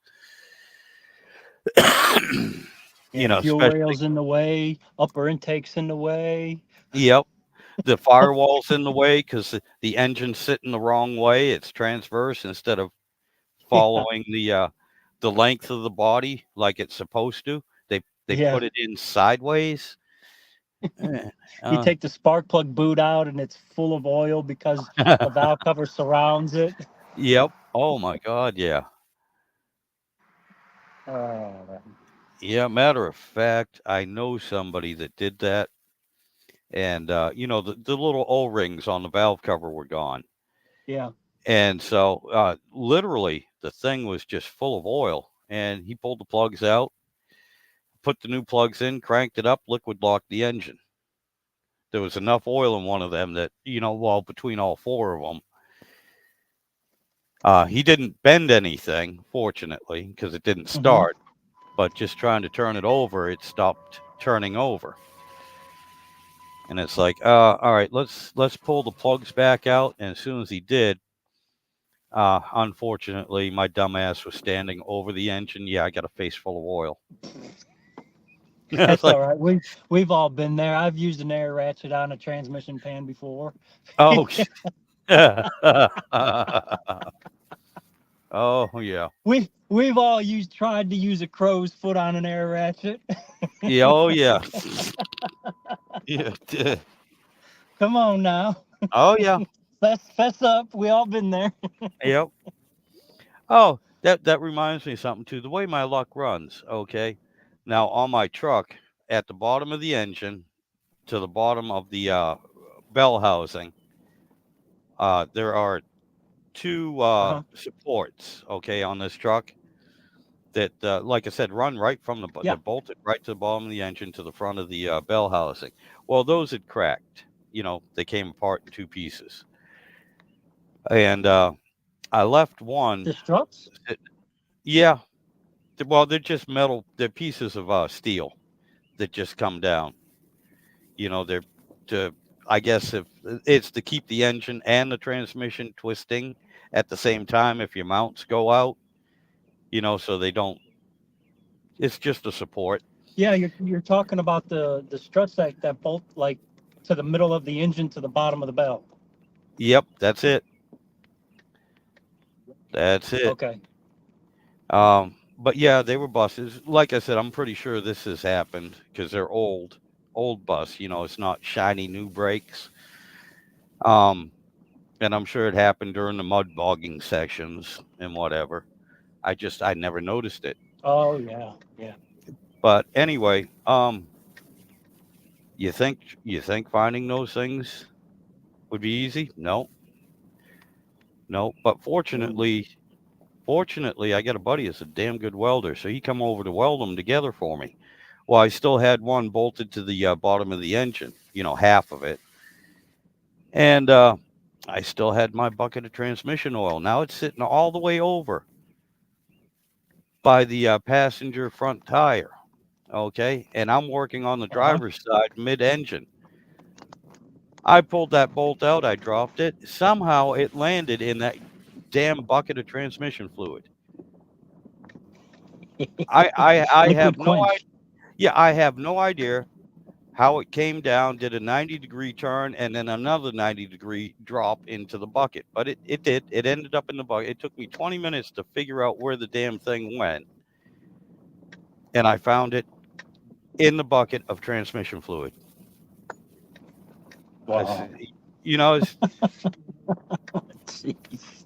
it's just one of those things. It's like, no, okay, I understand you're a bolt. I understand, but I did not know you were related to a check ball or a C clip, because those things will, or a 10 millimeter, because those things once they leave your sight, Uh-huh. they end up in the next state over somehow. If I'm in Virginia and I drop a 10 millimeter socket, it's going to wind up in Tennessee or Kentucky. Somebody It's over gonna there be will in find it. Wyoming. Yeah, yeah. I'll get a call from Kim Bear Rose Garage going, "Hey, Sidewinder, look what I found. It has your initials on it." Yeah, well, no shit. I dropped it yesterday morning. That's funny. Oh, That's funny. yeah, yeah. That's the way it works. Yeah, Voodoo Lady. This is my sister Carol. She hopped on, Oh, and I don't even see the comments. there we go. I put it Yeah. up here. Can you see it now? Hold on here. Yeah, I see it. Yeah. I see it Try. on the screen.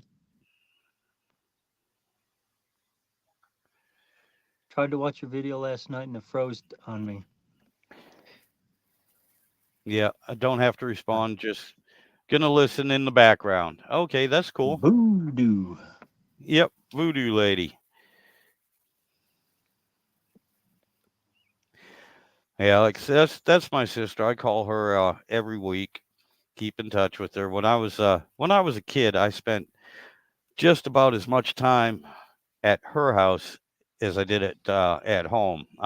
Both my parents were working at the time, and so especially during the summer, somebody had to watch over me, or even before I was in school, somebody had to keep an eye on me.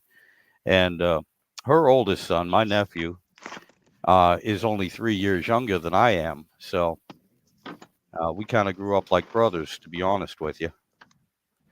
Oh, okay. That's great. Yep, and one of the stories I love to tell too is, being little kids with my sister taking care of us a lot. Um, Above her refrigerator, she had one of those old pitchers and she had about 50 or 60 wooden spoons in them. And I knew I was good if we got into trouble and she went into my nephew's room and came out with the spoon broken. I knew I was fine. If she came out and that spoon was still in one piece, guess whose butt she was going to break it on? I knew I was in trouble if she came out and it was still in one piece.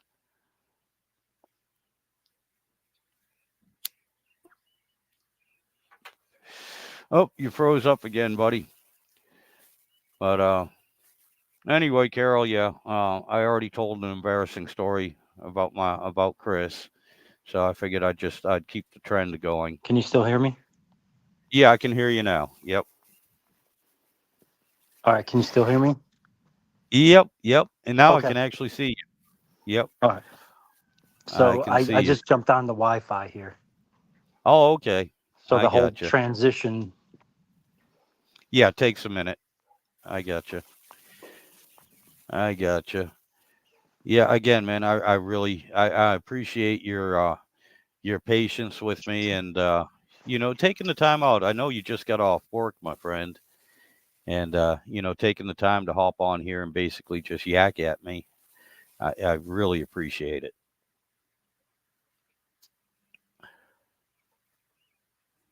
Yeah, not a problem. I enjoy it.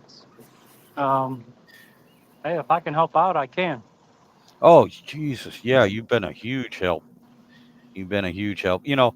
I do have to be careful because sometimes it is a little bit of a brain overload. Think of I don't know if you ever watched Married with Children, but you can think of me as like How are you? as the girl. Oh my God, Kelly. Applegate. Yeah, yep. Christina Applegate. I could remember her real name, but I couldn't remember her TV show name. Kelly. Kelly. Where Bud told Al one time, you have to be careful with Kelly. Yes, she can learn things real quick, but her brain does get full. So that means if she learns something new, she I forgets saw that something old. episode. Yeah, that's how my brain works. In order for her to learn, and she stops. Yep. She stops, and she's like, okay. Yeah, my brain is full now. Oh God. Oh, that's funny. Yeah. I seem to find myself in that position sometime. Oh, this is cool. I just learned a new skill. Honey, can you tie my shoes? I forgot. I forgot how to do it.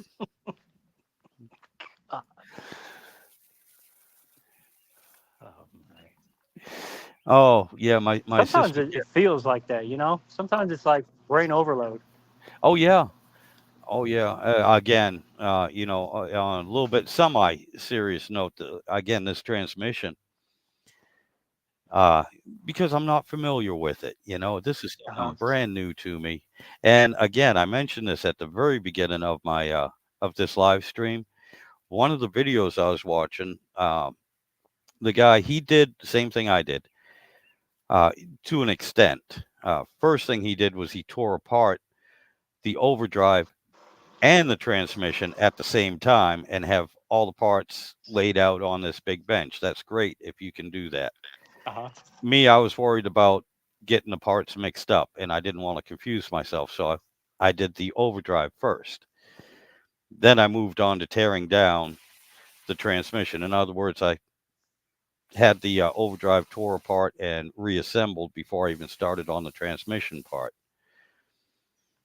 But anyway, in the video, he gets the overdrive part all together, and the first thing he says is, well, I consider that the hard part because it's weird and it's different than the transmission. Now we're going to move on to the easier part. I'm like, are you out of your friggin' mind? The overdrive part had maybe 25 parts to it I had to keep track of, and half of those I brought to a transmission shop. So obviously it was easier on me. The transmission has like 30,000 parts, and 25,000 of them are those goddamn C clips. Oh my God. I'm like, no, Yeah. you're out of your mind. The transmission is not the easy part. But then I thought about it. This guy has probably done thousands of transmissions and maybe only tens or maybe 100 overdrive units. Yeah. So again, from his perspective, he could probably walk in, take a 727 apart, put it back together, go home, and never realize that he never woke up. He did it in his sleep. Uh-huh. Of course, this is the same guy that said he could, and showed it on the video, compress a 1/4 inch thick piece of spring steel with 2 fingers. Okay. Yeah. No. So, all right. So he's one of those wizards that actually designed, built, and works on these transmissions. He's not a human. He is not human. No, he's not. He's not human. He is a mythical creature from a different dimension that just happened to get stuck here in our mundane world and decide to work on transmissions. Yeah, he's probably personal friends with that intelligent ant that designed the valve body.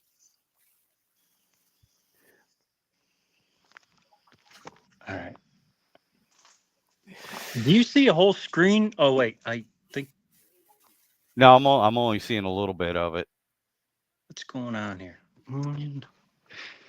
I tell you what. There's enough to see you though. I'm only getting like a little sliver in the screen here. I don't know why it's doing that. I can't tell you. Yeah. No, that's not it. Settings, camera, front camera.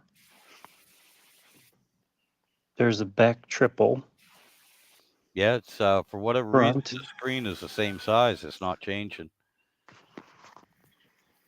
There you go. Now you have the full. Okay, there we You go. have your full screen. I take it you had to put it on landscape or whatever they call that. Yeah. Yeah. Yeah. So. So what do you think? What do you think you're going to be doing with that direct drum? Well, I think I'm going to pull it out, double check everything. Mm-hmm. Okay, and then I don't know. I'll probably, if I don't know. I honestly don't know. I just want to make sure everything's, at least stock within those specifications. I don't know about adding another. I don't know enough, to say, Yeah. all right, I got enough room. I can put another friction and steel in there. I don't know. I honestly, I don't have enough knowledge. And, trying to have somebody diagnose when they're not hands on is also a hard thing. I understand that. Mm-hmm. There's I think. Let me turn on the light here.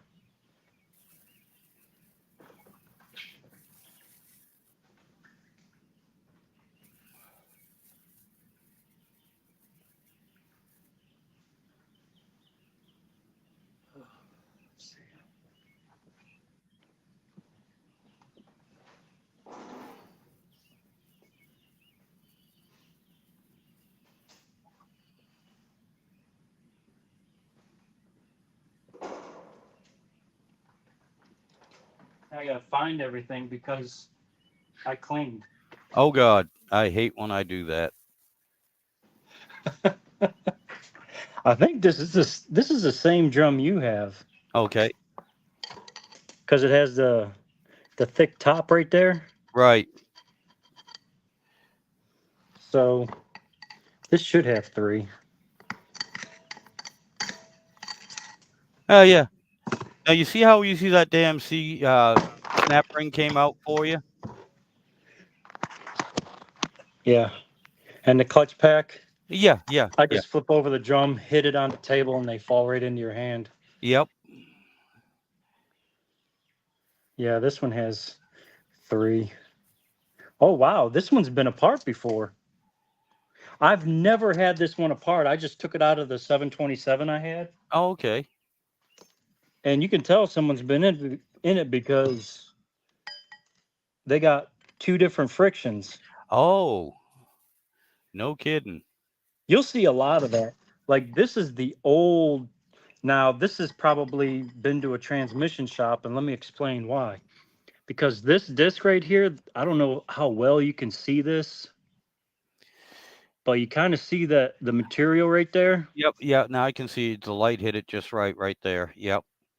These came out of the old 727 for the motorhomes. Okay. As to where these are in the 46s, the 47s, the 48s, Okay. and Yep. the newer style, the newer style of the 727. Right. Right. The color's different. The lines on them, the markings on them is different. Yeah. Yeah, that's weird. That's the first time I had this apart. I took this drum out and I was like, it's a 3 friction drum, and I threw it to the side. That's why it's all rusty. I'll never use it. But anyways, I tore it apart just to see what we can stack in here for it to work. I gotcha. But that's weird that it's like that. But yeah, there's another company, and this is the drum. If you decide to go with like a 5 clutch drum, Yep. I'm going to show you something to stay away from. It almost bit me in the butt. I'm glad I caught it before I installed the transmission. I'll go grab the other drum.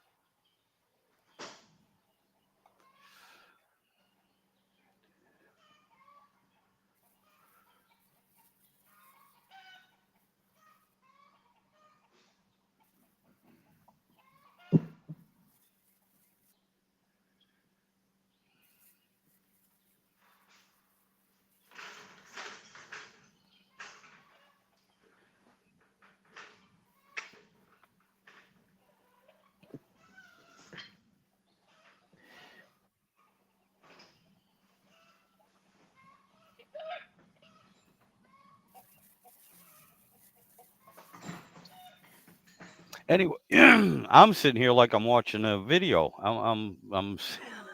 God, I forgot I'm doing a live stream.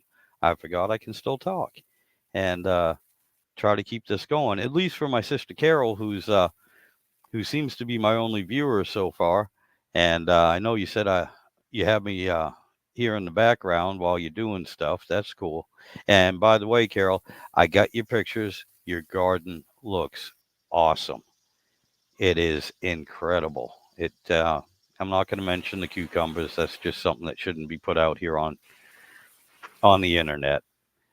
But anyway, again, I'm serious, Carol. You really ought to start doing a little bit of the YouTube or a video or something like that about your garden. Okay.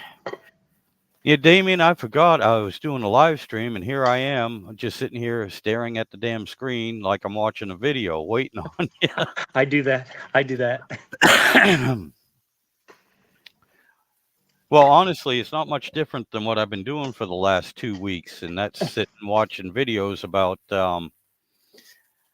transmissions. And sometimes the people disappear to go get a part, or I'm just sitting here watching them taking a bolt or 8 bolts out of the front of the transmission for 10 minutes. But Right. Hey, Eric. Welcome back, Eric. We got Eric from Bonnet Auto, gentleman that lives in Norway. My sister has got. I gave her the link to your YouTube channel, Eric, so she could subscribe and everything. And I appreciate you hopping in. All right, Damien, I think I'm ready. What do we got here? I'll shut up and let you do the rest here for me. All right. So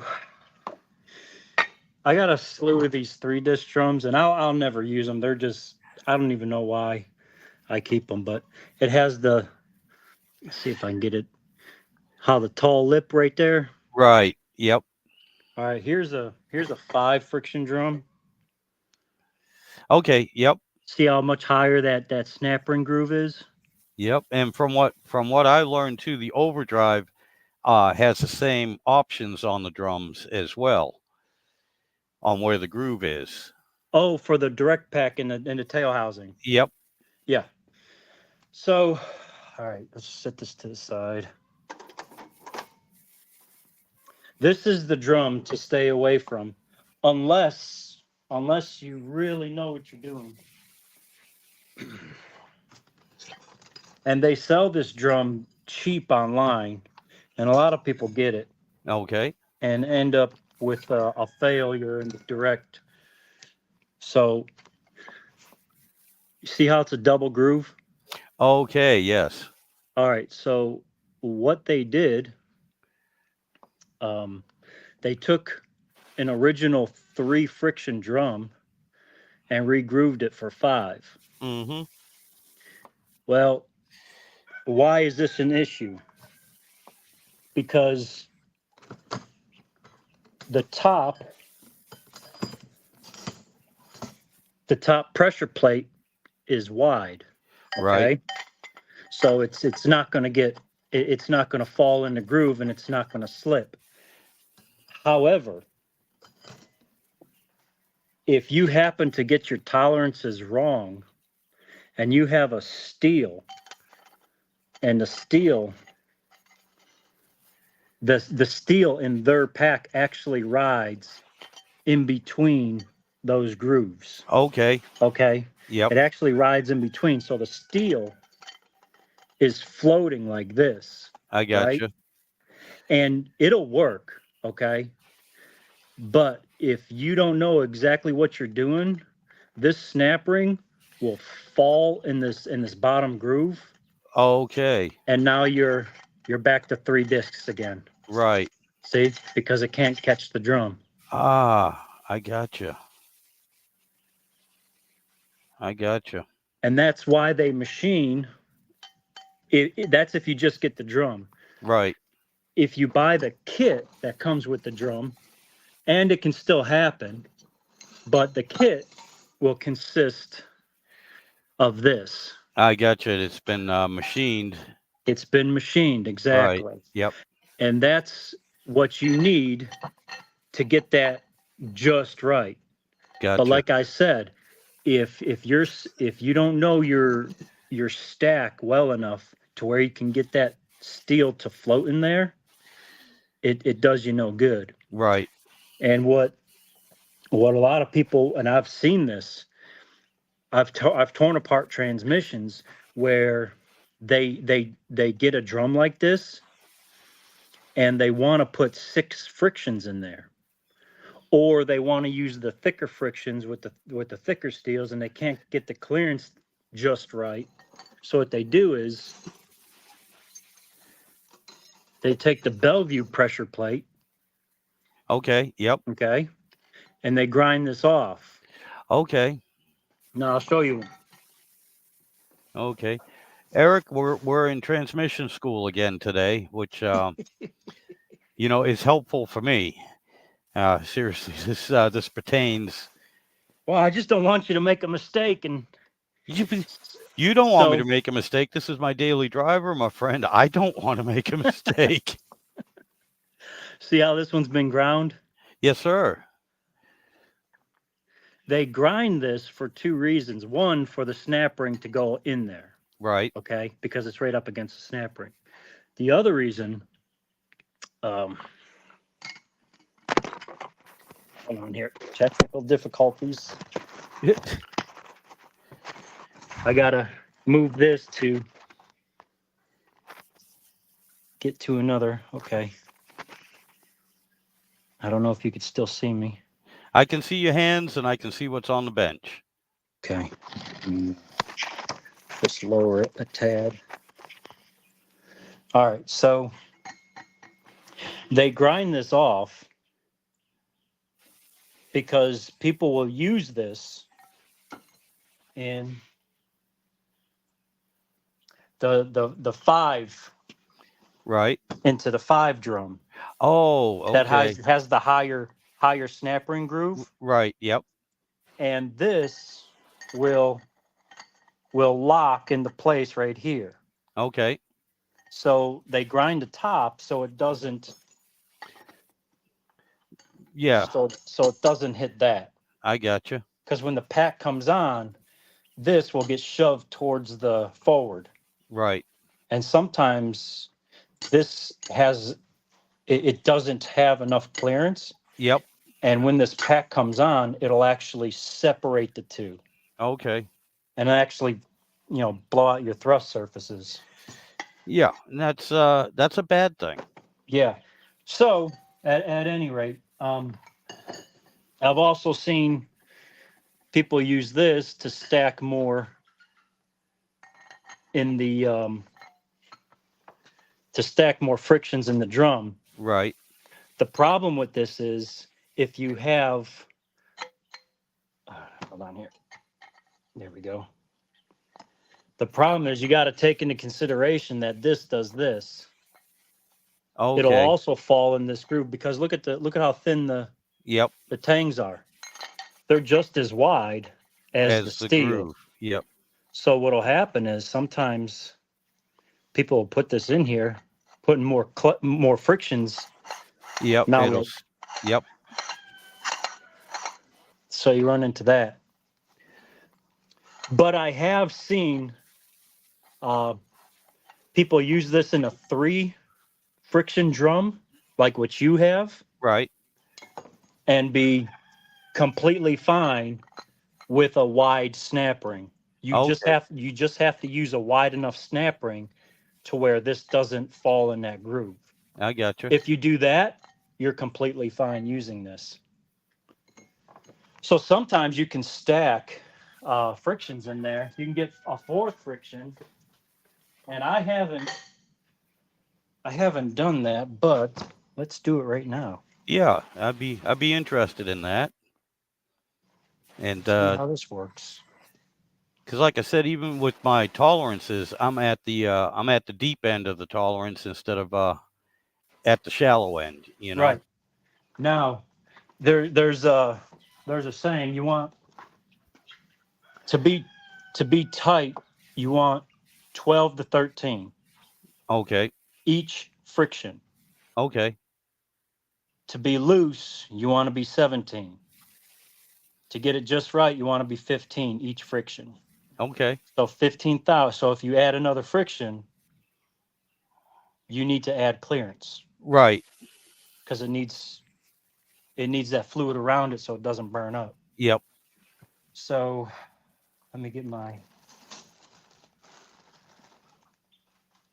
And unfortunately, I'm just kind of going by the overall clearance, which the tolerance, like I said, they gave me was like, I remember it was 95 thousandths, and then one of them went up to I think 135, and then I can't remember the other. It's like 160 or something, and I was in 5 thousandths of I think it's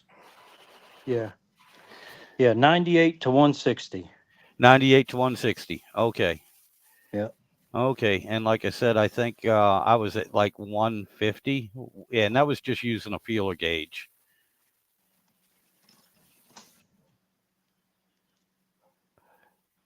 Okay, that's a little worn, so we're not going to use these. We're going to use some new frictions.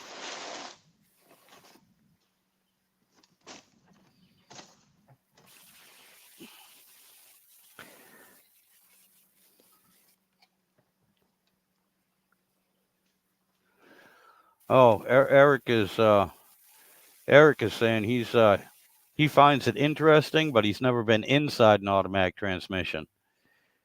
Yeah, Eric, honestly, 3 weeks ago, I would have no clue what this man is showing me or talking about, other than the fact that this clutch pack here is almost exactly the same as what motorcycles use. That's my only reference. And again, that's correct. It's correct to say that. yeah. You know? And And the thing is too, especially I used to work on a lot of Harleys, and one of the modifications we used to do was an open primary, and that went from a wet clutch like these are to a dry clutch.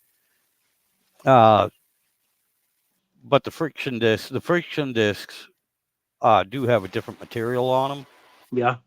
and everything, but they are designed to operate dry, just like a regular clutch on your car. The last thing you want on your clutch is oil on your car. You want that dry.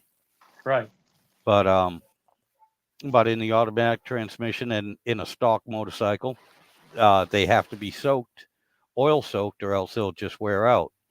And that always, even though I did, a couple dozen of them, to this day, it still blows my mind that you know, we can change from a wet clutch on the Harley to a dry clutch with an open primary, seal off everything, of course, but and it works fine.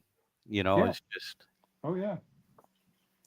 On your clutch material, how thick is it? Is it a 65 or 85?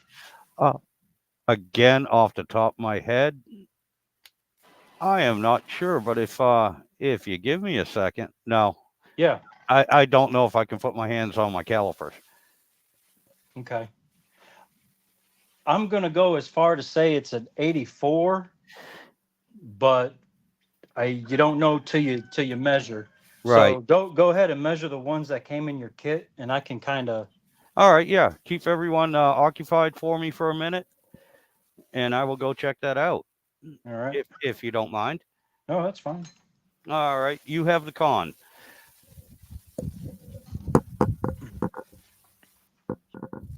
All right. So basically, I'm just finding the thicker frictions of the pack I have, because I think he has 84s, and if he does, then I don't know how I'm gonna stack this for him, because all I have is 64s.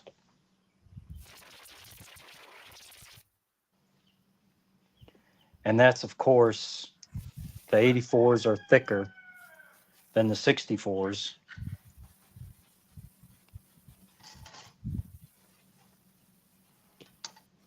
Trying to build him a, oh, there. See, that's a thick one right there. That's 84. That's an 84.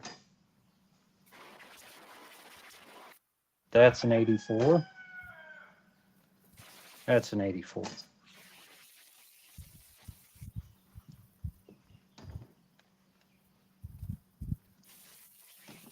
Yeah, okay, those are all 84s. Very good.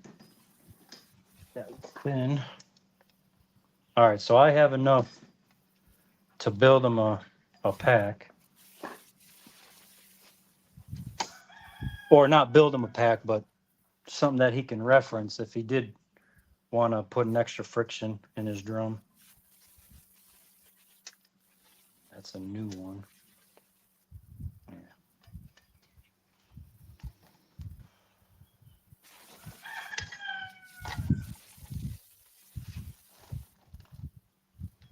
All right, so I have enough here. They don't have to match. We're just trying to get him built.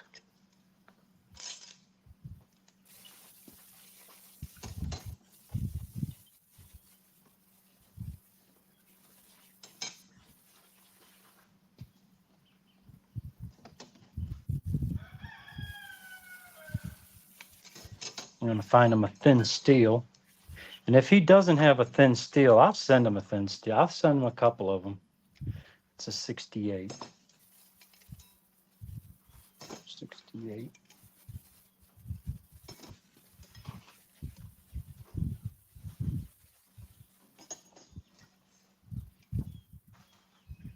I'm going to see if I have a 60, or this should be an 84. That's an 84. So we'll put this one with this. just in case he has 84 steels to work with.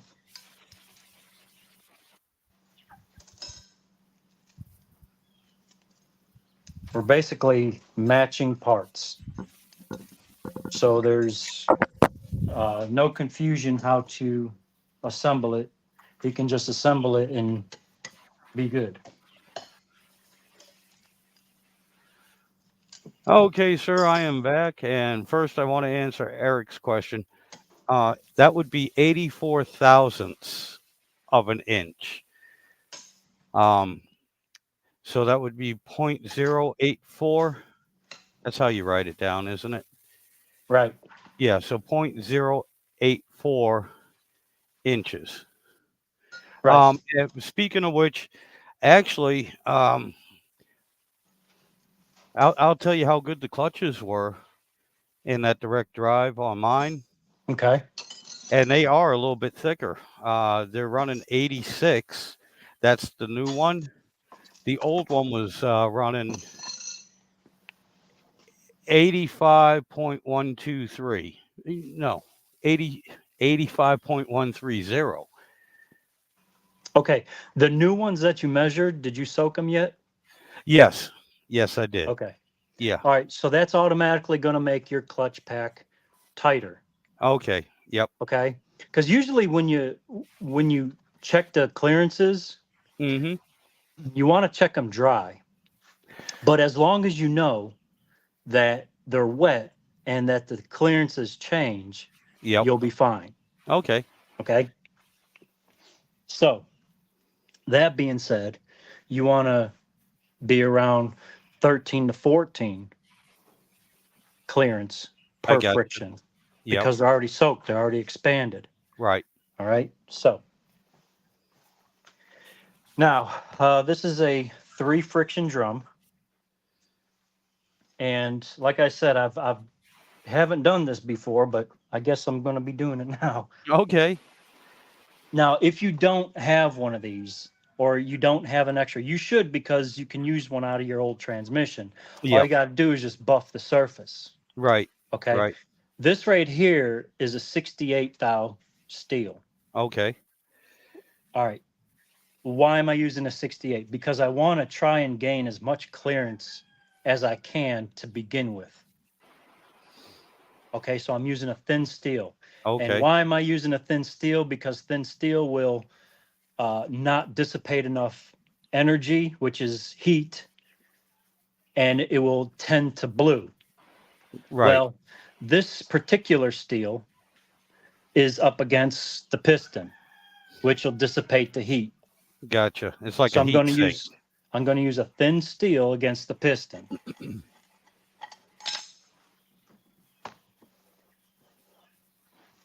And you said you had 85 thick frictions, 86 soaked. 86 soaked. 86 soaked. Yes. Because yeah, the old ones were 85 130, Uh-huh. and the new ones were 86 0 something.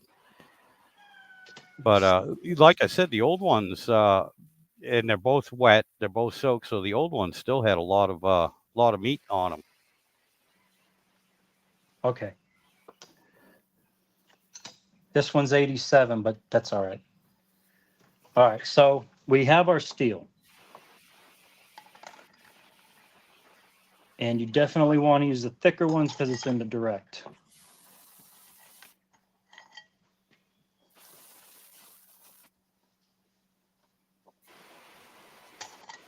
All right, so we got 1 friction in there. 2. And for Eric watching, we're going steel, friction in that order. Yes. So there's 3 in there now. This will be the 4th. Hopefully, that's 4. All right, so that's 4. Now we got your thick. And right now, with the thick plate, you have no snap ring groove. Okay. All right. So We get rid of the thick plate. You get your Bellevue. Right. And these are cheap online. These, I think you can get these for like $15. Okay. All right. And that's the one that's been ground? No, this is a stock one. That's the stock one. Okay. This is just a stock one. You don't, this one has not been ground. The one that's ground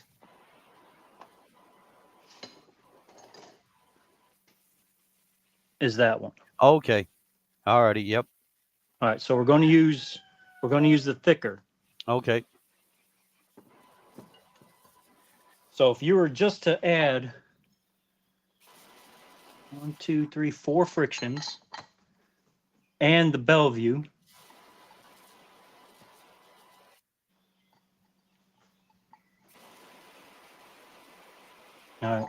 you're going to need to grind the snap ring groove.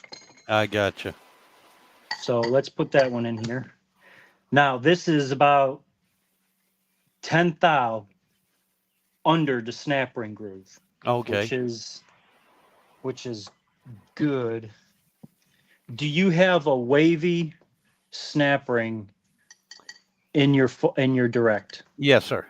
And it's the light wavy, Light right? wavy. Yes, not the heavy wavy. All right. And there's only one snap ring, correct? Yes. All right. Yeah. But There's some no. people will double up, but that's another story. Yep.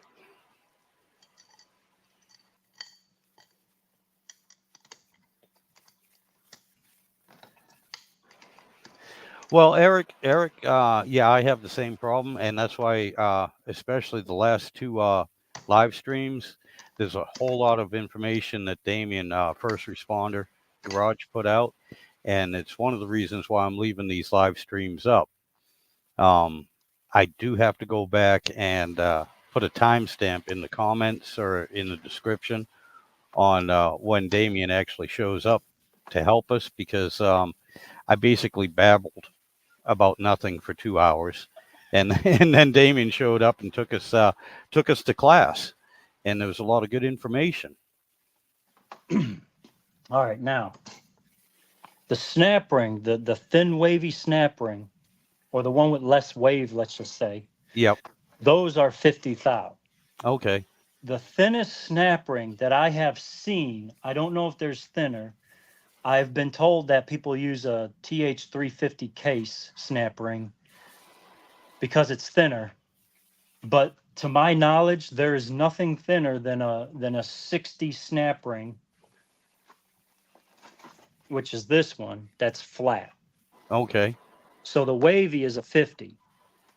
So if you use a wavy, that gives you as much clearance as you're going to get using stock internals. Right. All right. This is how much play we have now.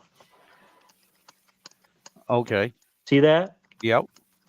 And that's not counting the wave of the snap ring. Right. Right. Which will compress like the shock absorber. Correct. So you still have your friction zone, and you still have clearance. Now we have to decide how much clearance is in that pack.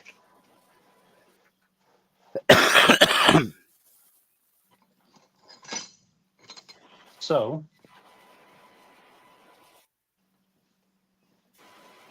if you want to do the math, what did we say, 13?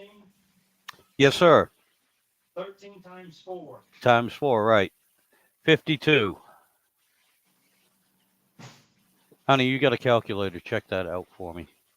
13 times 4. Yeah. 52. Yeah, 52. Hey, I was right. All right, so you know that we need 52 thou minimum in this drum. But there's a delay. Remember the delay? Yes, sir. All right, so what I like to do is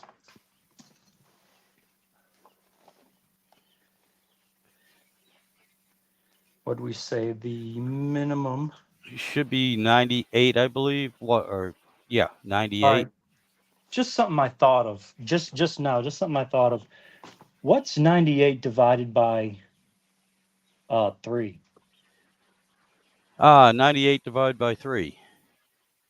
Give me a What is second. I that? have my computer working on it. What is that? 20, 25, 28, something like that?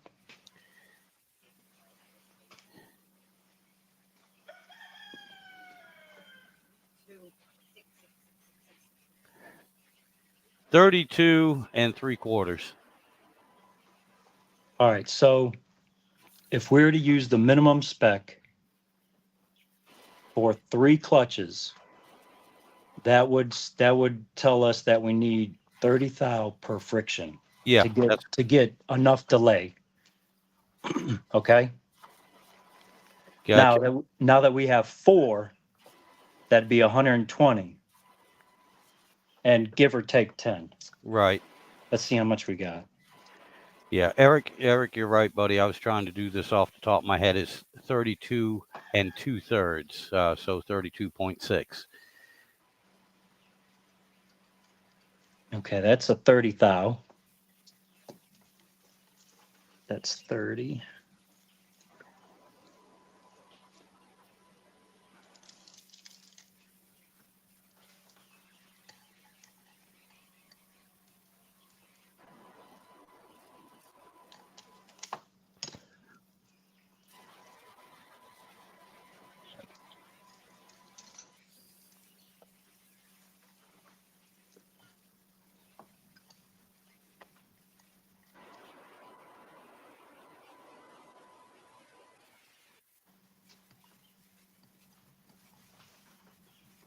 It's gonna be.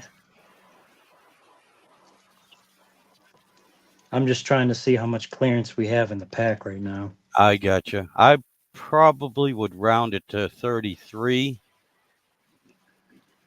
That would be me because this we're on the minimum clearance side, and again, me being ignorant, I don't even know how much variance you have or tolerance you have being off, being too tight. Mm-hmm. I don't know if 1/1000th of an inch, 2/1000ths of an inch would make a difference. No, only if you're getting close to the high or low side. But again, that all depends on your stack too. So, all right, it seems like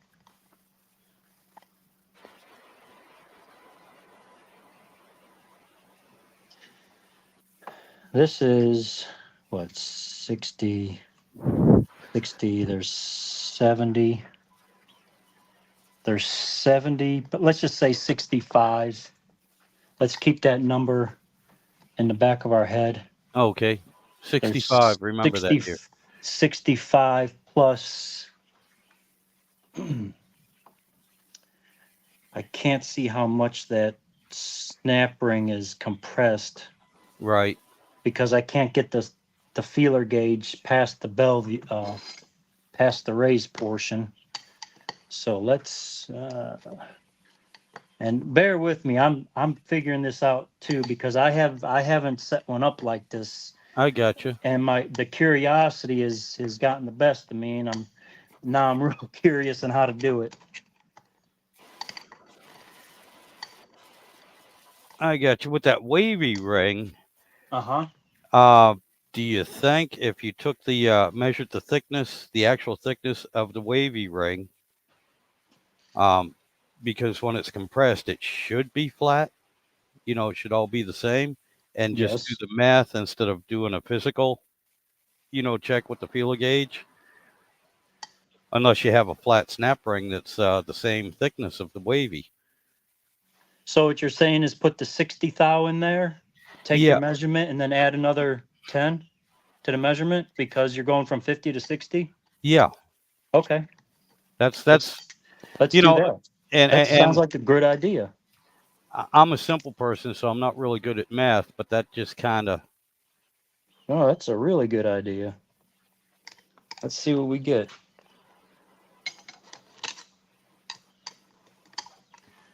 Like I said, unless you actually have a flat snap ring that's the same size as that, yeah, like that. If you put that in, that This would is a make 60. Yeah, you can't get less than 60 with the flat ones. right. But then you could subtract 10/1000ths or add 10/1000ths to your clearance. Right. So now this one's a little tight to get in here because remember the raised portion, it locks that snap ring in. Right. So you And got to kind of twist the snap ring to get over that bevel or that raised section. I got you. In other words, you're making excuses because you look like me putting a snap ring in. Yes. Yeah. Yes. Call me out on my bullshit. I love it. And if I accidentally stab myself, that's okay. It's all part of putting it together. You know what? All my life, honestly, this is not a new thing, fighting with snap rings. It's just one of my, that's why I call it my nemesis. Uh-huh. But over the years of doing that, my fingers automatically move out the friggin' way before I get a chance to snap them or to stab them. They have muscle memory. Exactly. Well, They pain have memory. your fingers have PTSD. Yeah, exactly.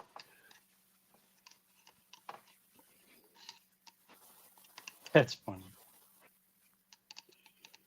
Yeah, this just that 10th thou, it's really Well, Eric, what we're trying to do is now the stock part he's working on basically has 3 friction discs and 3 steels. And what we're trying to do is see if there's enough room to add a 4th one in without any other major modifications. It's just an experiment yes. to see if it's possible. It's a practical exercise, probably in futility, but we're trying it anyway to see because the possibility is there. And this man we're watching right now is the one to check out here because he'll figure it out.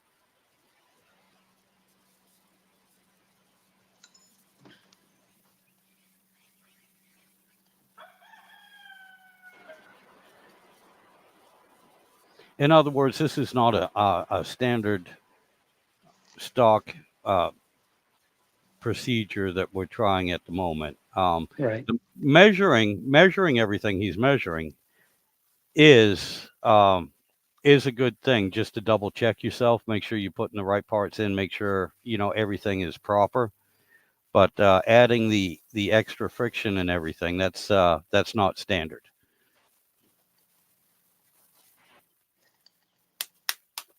This is a modification. We're Right. trying to see if it'll work or not.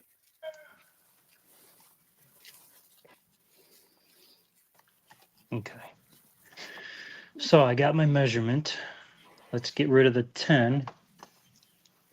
Let's put a 8.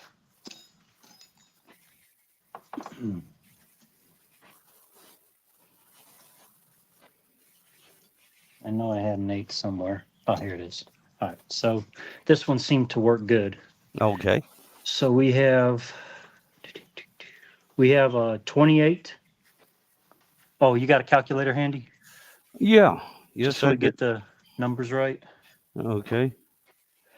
Let me actually pull it up here so I don't have to bother the wife again.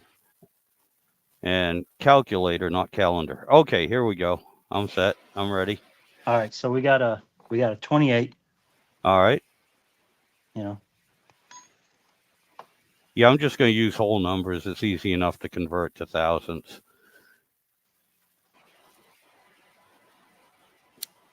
What do you mean whole numbers? You're going to round it to 30?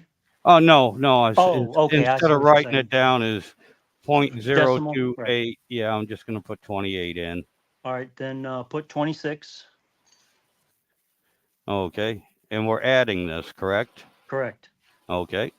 The 14 Okay. and 8. All right, we're at 76. Add 10 to that. Okay, so that'd be 86.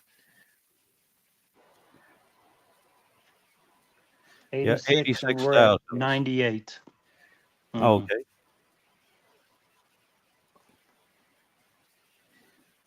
Mm-mm-mm. So we're 12 thousandths out of spec. Right. So, did you measure that other clutch pack, the one that you have an extra friction for? No, I did not. Is that an 84, you think, or is that a 64? I believe that one would be the thinner one. I can get my hands on it real quick if you give All me right. another minute. I know where everything is now. I found four tools that I had lost while looking for my vernier calipers here. So, all right, I'll be right back.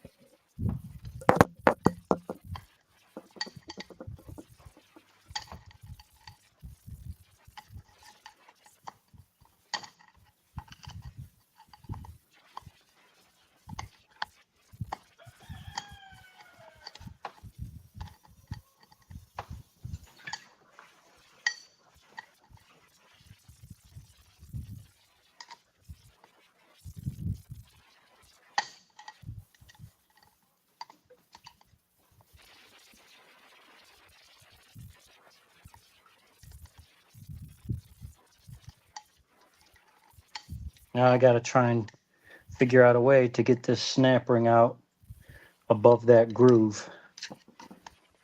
Because remember, that snap ring has to fall into place right here.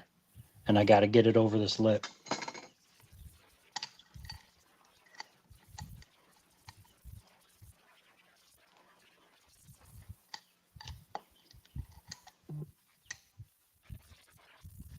Hey, your order's on the way.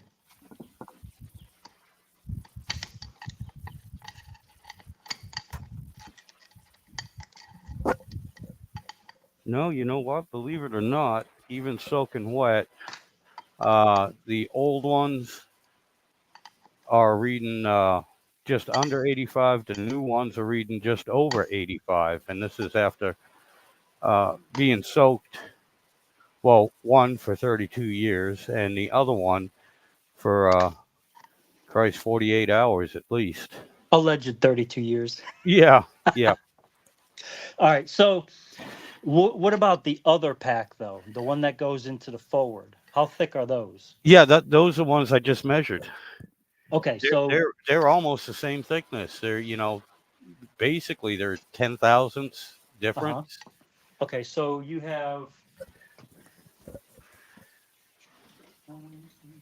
So both packs are 84. Yeah. You Yeah. don't have like a 64 or anything like that. No, sir. No, Right. both were thick.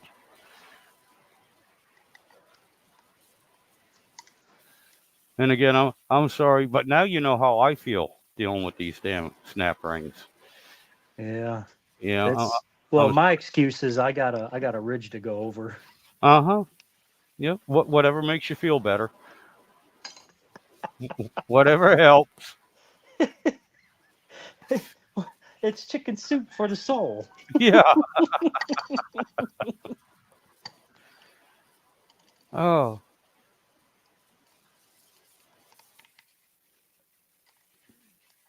Yeah, good Lord, I hate those things. And I mean, again, I'm looking at this transmission and yesterday putting it together, I'm like, oh my God, all right, cool. No more snap rings. And then I found I had four more and I'm just sitting there. The wife walks in. How's things going? Everything okay? Yeah. Yep. Yeah, it's fine. I just found four more snap rings that I'm gonna have to install. So I'm gonna take a break, and that's when she cooked me something to eat. It's just like, Everything's peachy but the seed. yep.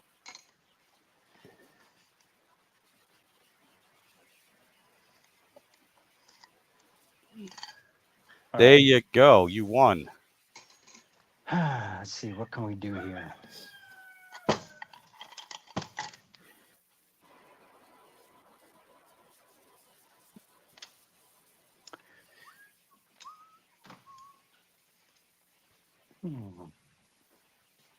Yeah, remember, I also don't have the supply of extra parts.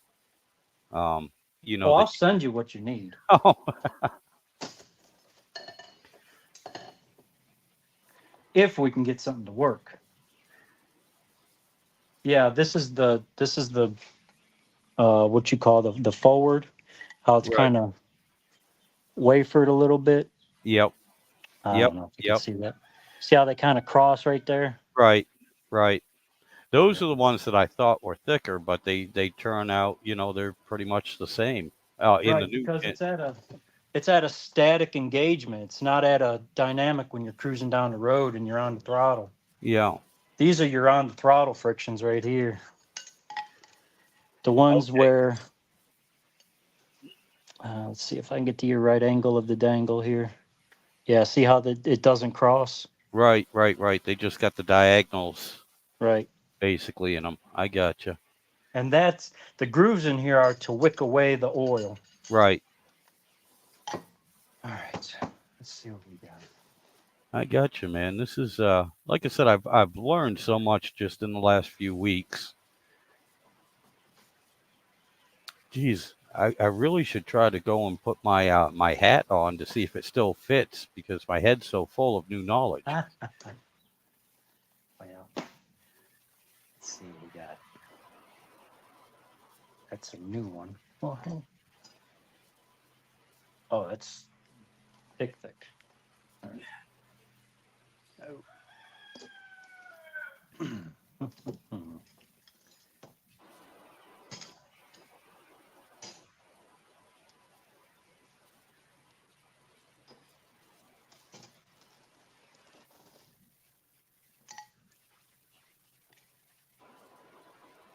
Oh, that would be perfect.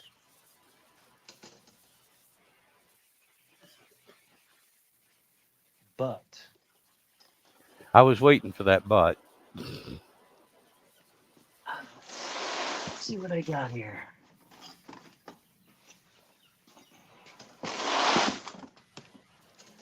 All right, this steel right here is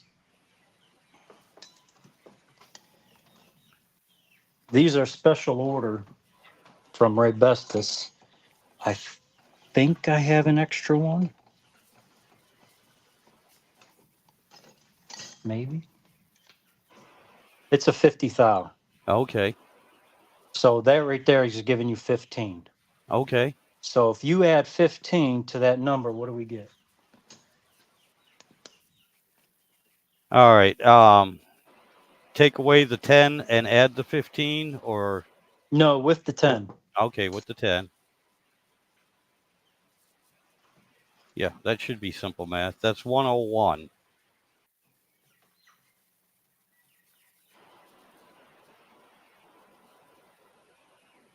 All right, so that's 101. Now, let's do.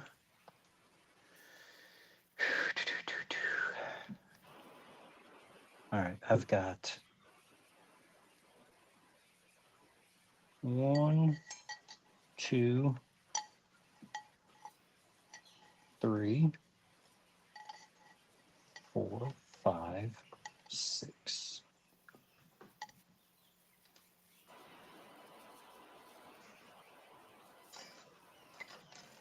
Well, my friend, seems like we may have a wiener. Oh, no kidding. All right, so here's what we're going to do. This right here is a $18 friction. It's a GPZ, okay? Okay. It's a different material. So it's gonna grip more. Okay? Now, we're gonna mix it into the pack of the stack that you have. Now, why are we doing that? Because being that it's a different friction material and wicks away heat better and actually has a better friction coefficient, they don't have to be as thick. So Okay. you got a what, 58, 60, let's just say. Alrighty. Yeah, 60. All right. So what is another 20 thou on that? I That'd forgot. be 121.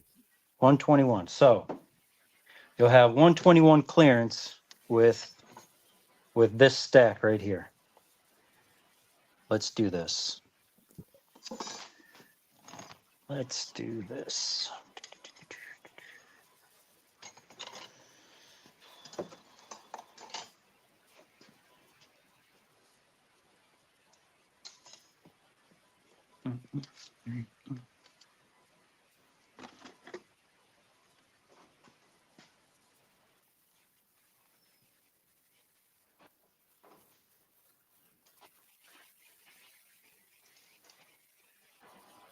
All right, get rid of this. We're going to get rid of the 65 thou steel. And we're going to put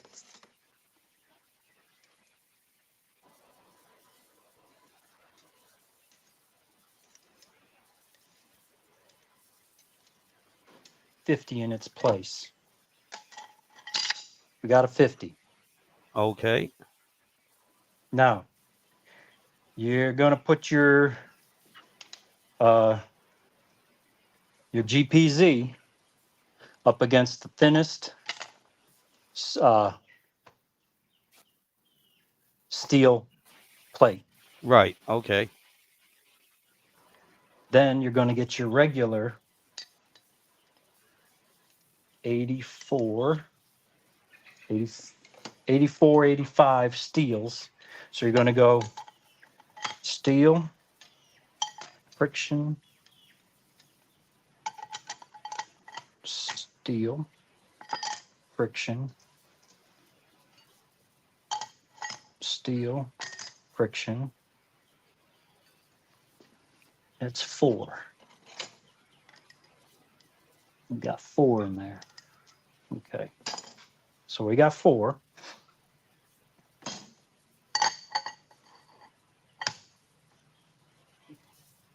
Oh, that's a lot. Yeah. That's a lot. I'm liking what I see.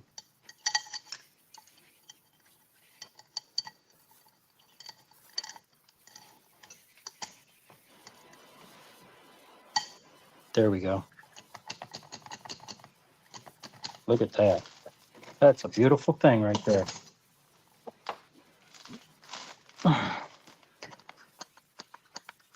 See all that play? Yeah. Okay. And that's with the wavy. Oh, no kidding. All right. So yeah, that's I'm really content with that.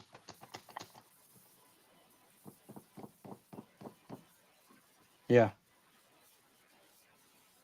That'll work. There's how you get 4 in there Okay. in a 3 friction drum. That's wild, man. Thank you. That is awesome. That was a very interesting experiment. That's very good.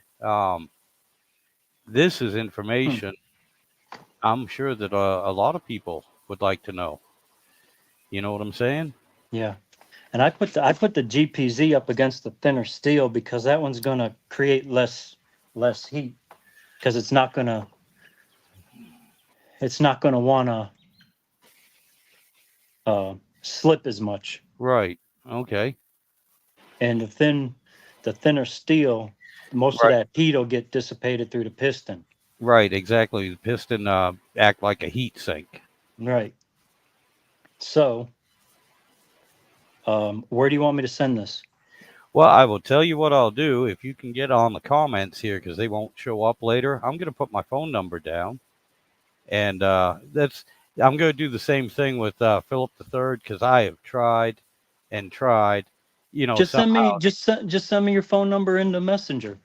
Shit, that's right. I forgot. You're already on. I'll send you. Yeah. Very good there, Damien. Damn it. I will send you my address. I've put my phone number on live streams before. You don't want to do that. Oh, look, the way my phone is People will right. screenshot it before you have time to delete it. Yeah, well, it don't matter too much, man, because that was my next caveat I was going to throw in here. If I don't recognize the number, it's even on my voicemail. If Uh-huh. I don't recognize your number, you don't leave a message, I block you. I must have about 1,500 numbers blocked just because I don't know who they are. They didn't leave a message. They didn't text me. So if that's the Oh yeah. case, I have no issue with blocking it. Matter of fact, I had two of my supervisors that came to me. Look, I've been trying to call you. What's your number? Oh, it's blocked. Why'd you block me? When I I didn't didn't know. answer, did you listen to my voicemail? No, you didn't answer, so I hung up. That's why you were blocked. Listen to it, That's it. But yeah, damn it, Damien, I keep forgetting about that. Um, yes, sir. Uh, I'm an idiot. Yeah, I will Ah, message don't say you. that. I wouldn't Well, go. Yeah. thank you for your support. Yeah, I will send you my address on Messenger here in a few minutes. Um, uh, dude, And uh, phone number, just so we can. yeah, yep. I'll send you everything. Yes, no All problem. right. So you need the GPZ, and you need the steel. Okay, All right. I Get got you you. the GPZ and the steel. Awesome, man. Now the GPZ, if you don't mind, I don't want you to, when you get it and you look at it and you're like, if you don't mind, see how easier that snap ring was to get out Yes, sir. just Show because off. of the extra clearance. Yeah. Now the GPZ is just, man, if it's just a little blued, Okay. but that's not gonna hurt it because they're a different material. Right. But the coefficient, you're not gonna have an issue out of this Okay. whatsoever. It's not even a thought. Let's see that. You're gonna need the steel.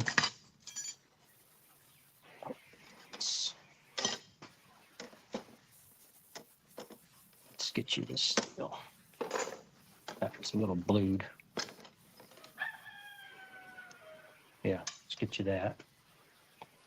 And I'll clean this up for you.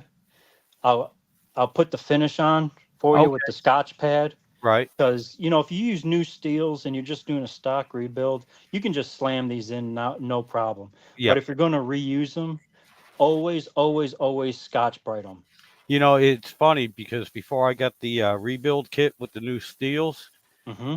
I had already gone through and spent with every clutch pack, all the steels. I spent about an hour or so uh, doing doing all of them with the Scotch Brite, both sides and everything. And then I got new steels. So I was like, well, I didn't know. Yep. Well, So, you don't know.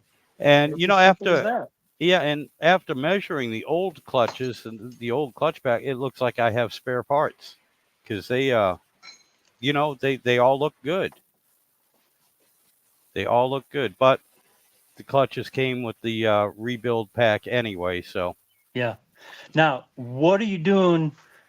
I don't need them. But what are you doing with the frictions? the old ones, No, well,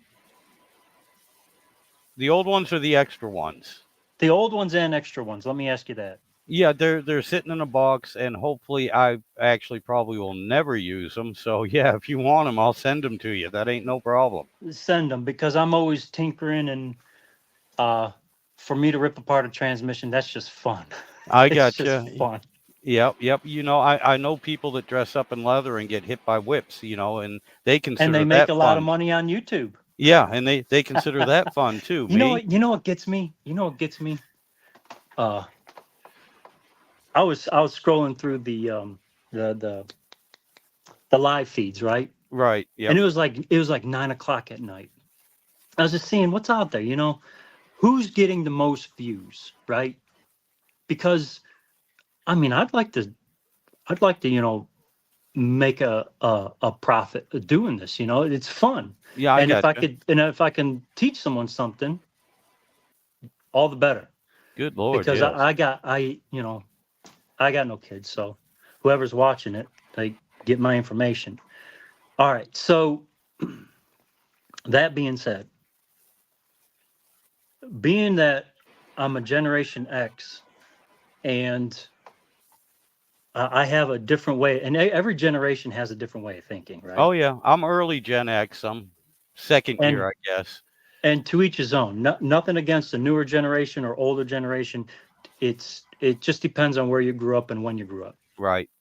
So my way of thinking, if I can take the time I have, and I can learn something, I rather do that than to just go have fun and play, because I like wrenching more than I like, drag racing.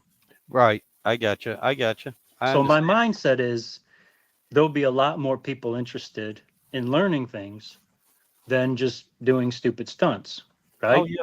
Yeah.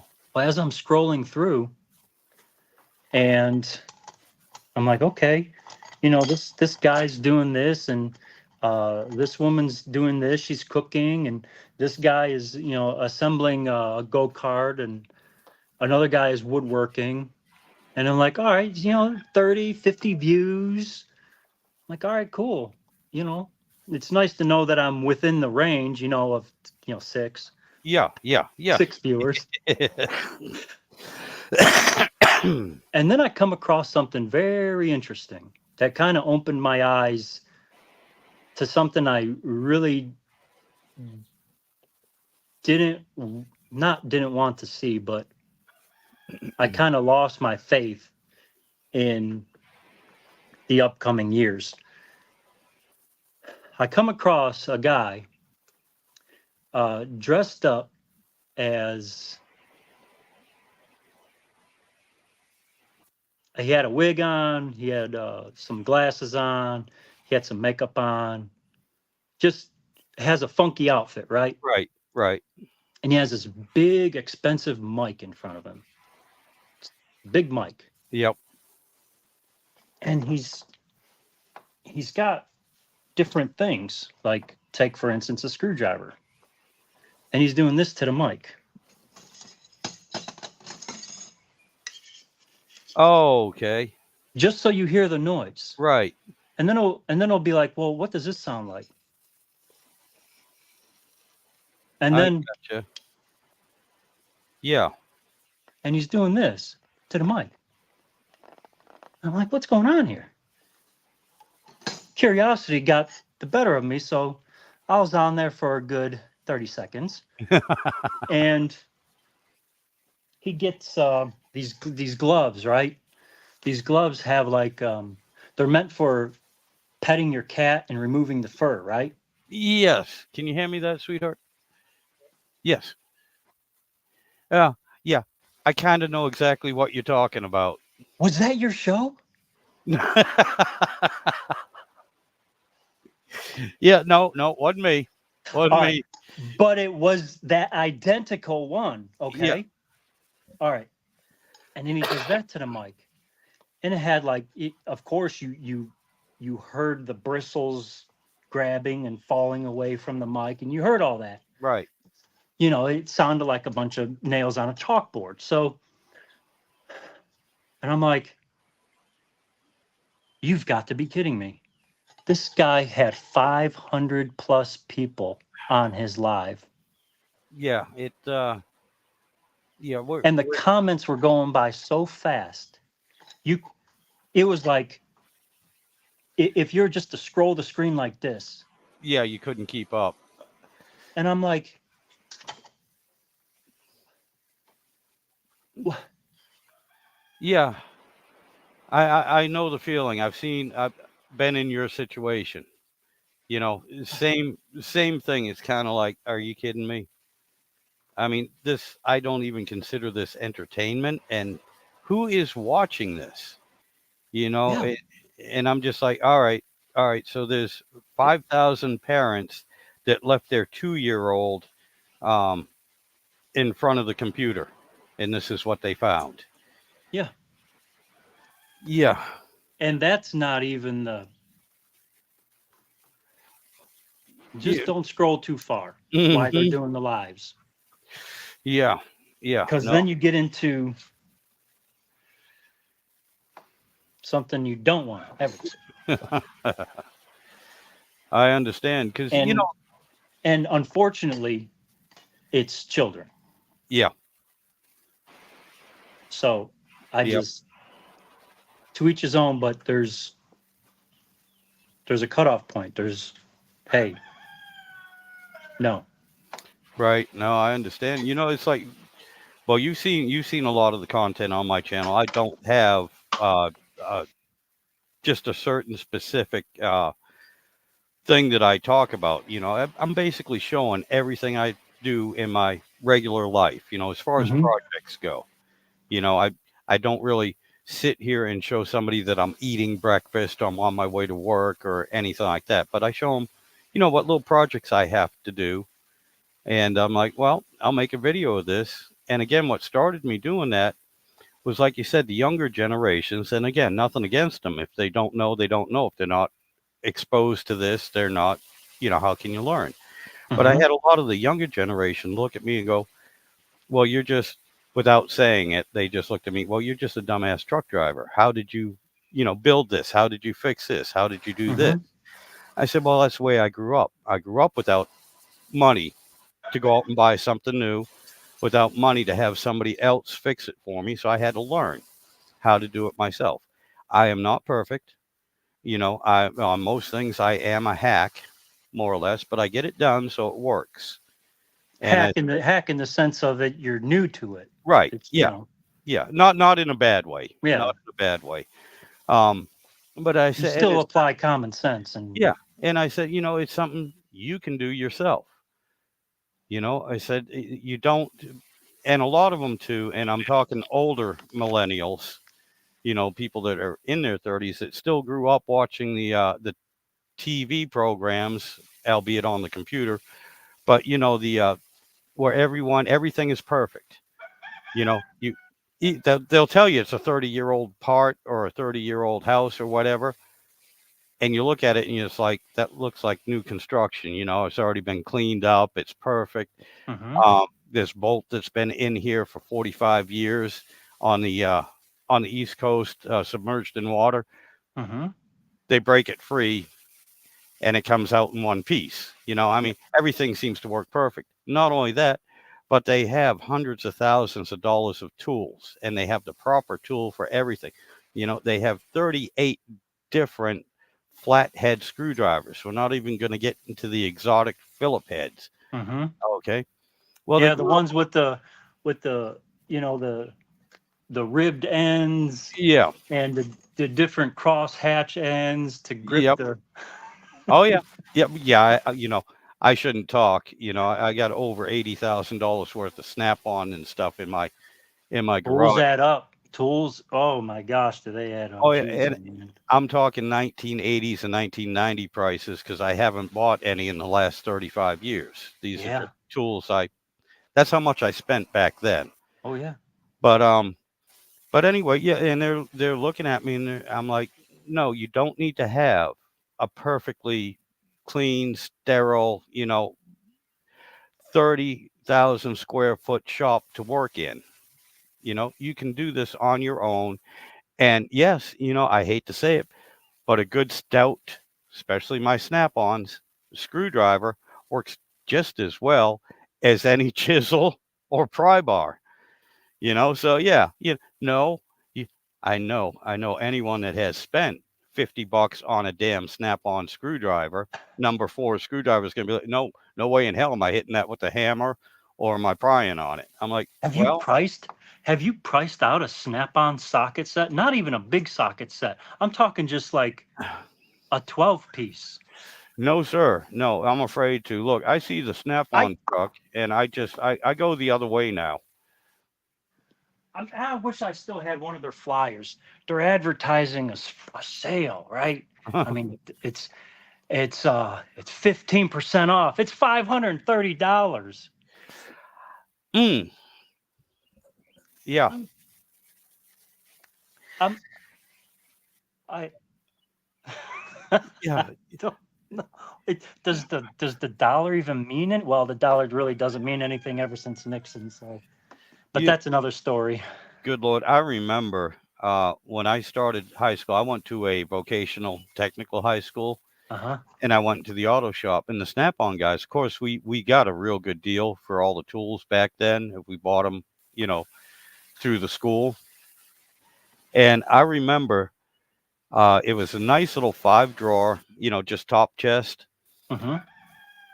1,500 tool set, and it had just your basic tools. It had, a set of 1/4-inch drive, 3/8 drive, and 1/2-inch drive sockets, metric and standard. Um, a set of flathead, Phillip head screwdrivers, ratchets, your basics set. Okay, $300. That same set right now is over 2,000. Yeah, $300. Yeah. Even that same set at 500 is reasonable for a good set. Oh yeah. But 2,000? Yeah. It's unreal.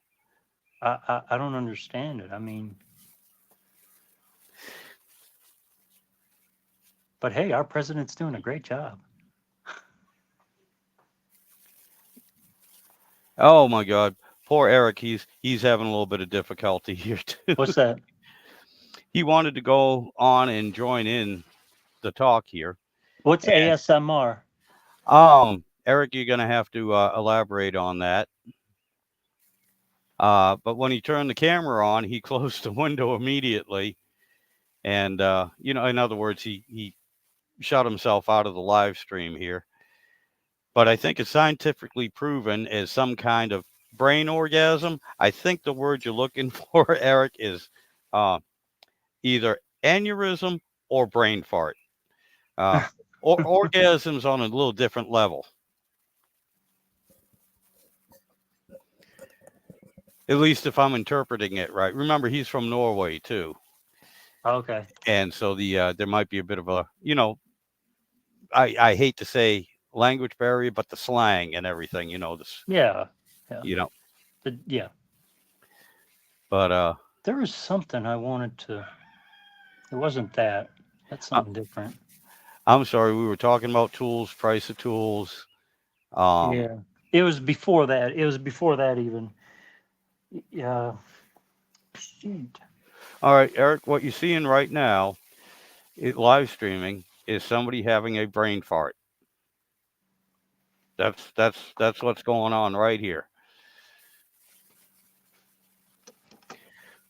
Which is very common for me too. All right. Have you? All right. No, you don't want to do that modification for what you're doing.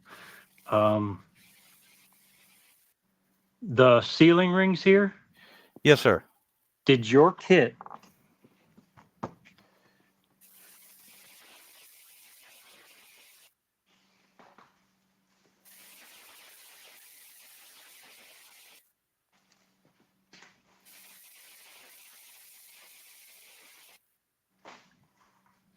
Did your kit come with these?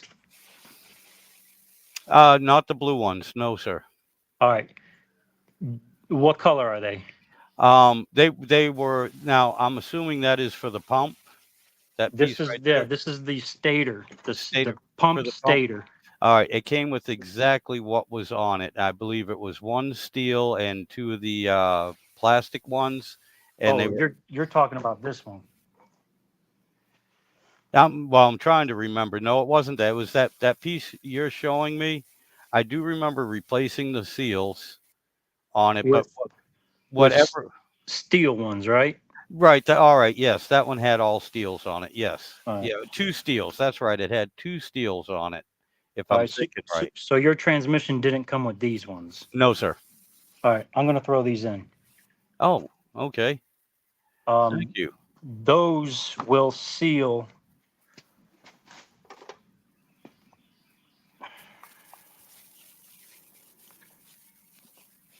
Those seals right in here. Okay. Okay. So you want to take your Scotch pad and give it a couple of these. I gotcha. All right. Yep. Your Scotch pad. Right. Want to go over this. Yep. And This is where your band clamps to. all those surfaces where the seals and the bands went to Yes. during my cleanup process on them too. Yeah, I know enough that any mating surface like that shouldn't really be shiny.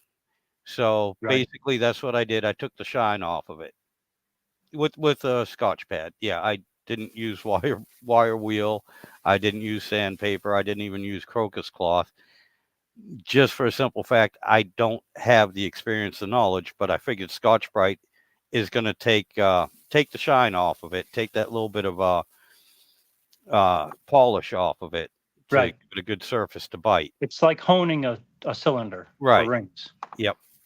Yeah. Yeah. So I did that with all those surfaces on everything. I probably did it with stuff that didn't need to be done, but I also made sure it wasn't a part that, again, it's Scotch Brite. You're really not going to hurt it too bad.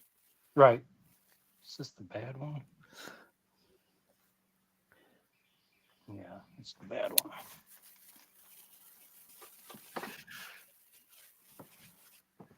Yeah. Oh, damn it. Thank you. I appreciate it. Thank you. Mm-hmm. This is awesome, man. Okay. Eric was mentioning something here. Mm-hmm. I actually don't think that the language is messing with us. The phenomenon, you got that right. I don't have my damn glasses. Okay, is described as a satisfaction inside our brain and triggered by sounds. Okay, I misunderstood what you were saying. So, yeah, with that definition of what you were talking about, I would call that a brain orgasm. Yeah, gotcha. These seals I'm going to give you, Yes, sir. when you put them on, they're going to go like this. I mean, it's pretty, Self, common sense stuff, right. self-explanatory. But I don't know if you could see, they're kind of Yeah, tapered. I can see the tapers. Yeah, the tapers meet, okay, to Okay, make it flat. okay. And Okay. yep, yep, that's the same as several that I put on. And even just again, to be on the safe side, lack of knowledge, depending on which way they were facing, okay, they all seem to have, if from my perspective, if I'm looking at it, sitting, sitting on the round thing, when they came around my left side, that seemed to go over the top of the right. I don't know if it makes a difference It because I don't doesn't. know Yeah, which way the only thing I it was don't make a thinking, difference. is maybe the way it spins, if they were reversed, it might have more of a tendency, to cause more friction. So I just put them on the exact way. I mean, that's after that brain fart maneuver I had with putting the snap rings on the wrong end of the clutch pack in the overdrive that you caught. I've been paying particular attention to which way everything came out. Like I said, right down to that detail. Which way did they overlap? Did the top come from my left side or did it come from my right side when I took it off? And I Hmm. put it back. I figured that way there, even if it doesn't matter, I'm not going to make a mistake. Yep. Yep. So I'm gonna. Do you have trans gel, or do you have? Actually, you can use petroleum jelly. Actually, what I've been using, to be honest with you, um, is just some assembly lube. Good thick stuff that I had left over from the engine. Just for the simple fact, the gentleman that rebuilt the overdrive on it said he uses friggin' STP oil treatment, And he said that it's because it's just such a small amount. He said you don't have to worry about it. It's not like filling your engine with it. The only thing I wish I had some transgel for was the to pack the gears inside the pump. I Oh figured it was, yeah, don't worry about packing the gears. yeah, Yeah, if you got petroleum jelly, just put a light coating on them. right. That's basically what I've been doing with the assembly lube. Is pretty much a light coating on everything that basically you would use your trans jelly or your petroleum jelly for. I figured that stuff is sticky Mm-hmm. enough and it's not going to be sitting around for a month because I have to get to work. Yeah. You know what I mean? So I have to get it together. And I figure it'll be there so nothing has a dry startup. Right. And the reason why I bring that up is because when you're putting this drum over this Yep. stator right here, the metal ones they stick out a little, Yep. and it'll catch the drum, and it's not a problem, okay? But if you're taking it on and off, it can be a problem. Right. What happens is when you set that drum on, the sharpness of that ring, Yep. The edge. I noticed they the weren't edge, tampered. it goes away. Yep. And when you have fluid around a round surface, Yep. the fluid can travel and raise it, Right. okay? I As get to where a square surface, it'll get behind there and it'll expand Right. instead of compress. So Yeah. the reason why I bring that up is you want to use petroleum jelly on these, because what you're going to do is you're going to pack that groove, Okay. and then when you put this on,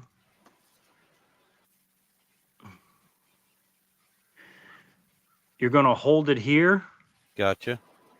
and you're going to push this into Right. the groove Gotcha. Yeah. all the way around. Squeeze that so it seats and it squishes out the petroleum jelly and coats everything. Gotcha. And what'll happen is it'll create a suction. Yep. To where this seal will be, it'll be inside the stator. So when you go to drop the drum on, it's not going to catch anywhere. Right. I gotcha. Okay. So, just do that. Okay. The metal ones, you really can't do that to. And actually the metal ones are made to leak. Okay. So you lose a little pressure. And I'm sure by now, the more pressure you have in your transmission, the harder them frictions are gonna hold. Yep. So yeah, those are your main seals. All right. Awesome, man. Yeah. It's like, again, one of those, we were talking about losing tools and they wind up in the next state. Once I got everything together and I wanted to check the clutches, make sure they're operating, I was using some air. Do you think I could find one of my little blower guns? Because I have 6 of them with the rubber tip. No, I could not find one of those. I was still able to check and see if it worked, but obviously I couldn't hear or tell if the seals were leaking. I did the same with the bands. Check to make sure everything was operating, and everything. I was happy. Everything worked. Awesome. Again, I can't tell, and and again, I wasn't using 200 psi. I had it set to 75, and then I was just, all right, how much do I have to add before it works? Do I have to open it all the way up where I know it's 75? And even with it not making a big seal, I was happy to see that I didn't need to use the whole 75 psi to get everything to operate. It's in other words, you could see it starting to move. Yes, and you'll always hear an air leak with the metal seals. Oh yeah. When these seal up, you won't hear an air leak. Okay, Yeah, Okay. it'll just be like, I got you. you know. So, yeah, those. You reminded me. That's what I wanted to ask you. How are you getting?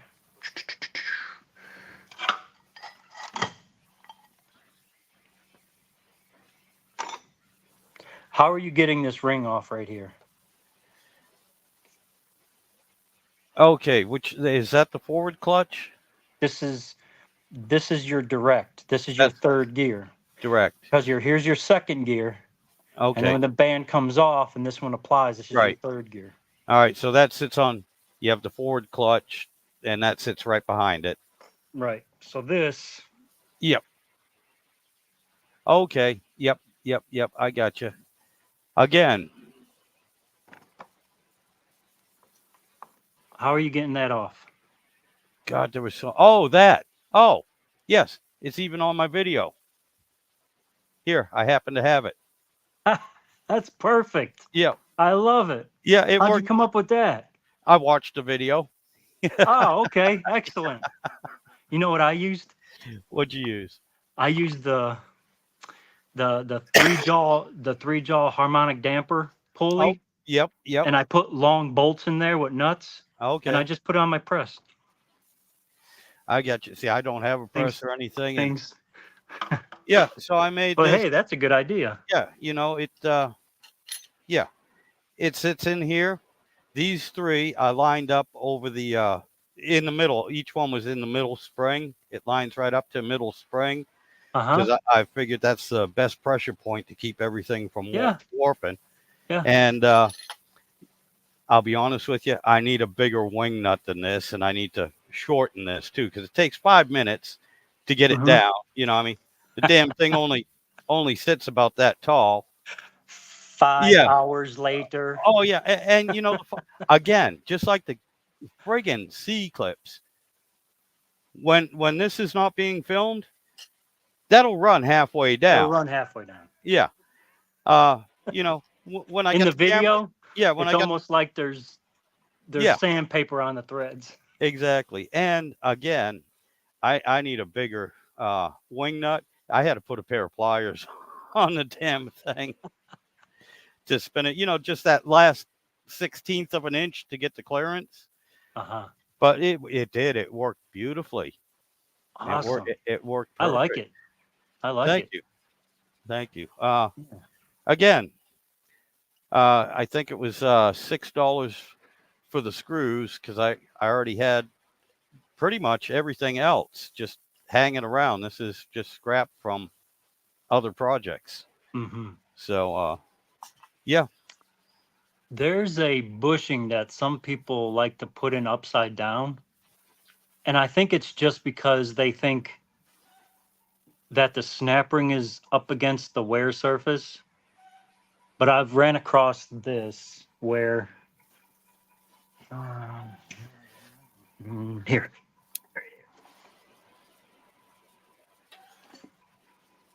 This reverse, okay, with this reverse band that goes over here. Yes, sir. So it's this drum. It's the one all the way back in the back of the transmission. Yep. This thrust washer, Yep. it doesn't go in like this. Okay. The wear surface that has the oiling groove Yep. goes towards the drum. I got you. Okay, I've seen these put in upside down. I don't know. I'm pretty sure you already know that the oiling surface goes towards the drum. I'm just telling you what I've seen. All I know is that we had a bronze colored side and a steel colored side. Right. And of course, also checking my video on how it came apart, I put it back together the exact same way. Good. You know, like I said, I didn't know if it made a difference, but I was like, there's more of a wear on this side. It's got to be that way for a reason. Yeah.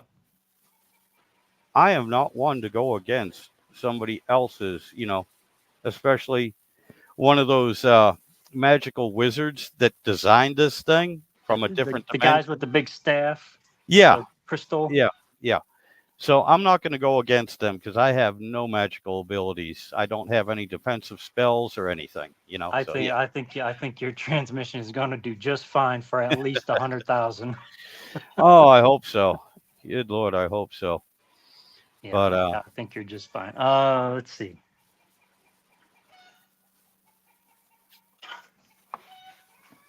The snap ring, right? The opening, yep, it's away from these tabs, right? yes, sir. And it's Yep, away from those oiling grooves, right? yep, yeah. I figured You're as doing perfect. yeah with the snap rings again. You know, they fight me all the time, so I don't want to put them on, move them, or put them on, have to take them off, and everything else. So I kind of, and that is common sense. You know, put the opening where it's not near another opening or something else. You know, put it in its own nice little happy spot where it's isolated by itself, supported if possible. Yep. And that's what I did with all those friggin' snap rings. Give me a second here. All right, sir. All right, Eric. I'm sorry, buddy. Again, I don't mean to be ignoring you here, man. I'm hoping you're still with us and getting some information here.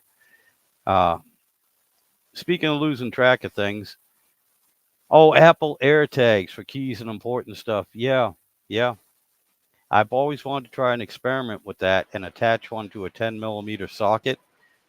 Just not even to find the socket, just to see where it goes throughout its life. Once I set it down on the table and it just transports to a different dimension or a different area or even a different time, I would just like to be able to track it.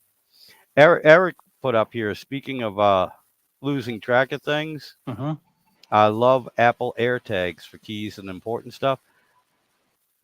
I've been thinking about this. I'd like to get a few and attach them to a 10 millimeter socket, not so that I can find it, but just so I can track where it goes. You know, once you set it down on the workbench and you turn around and it's gone, I'd just like to see what dimension it transports to. He'll be. I was. I don't watch much TV, but the guys at the station, they had the TV on, and it was like Shark Week or something like that, and Yep. they put a tag on the shark, and in the next scene, you see them staring at the computer screen, and they're like, "Right, so we got the shark.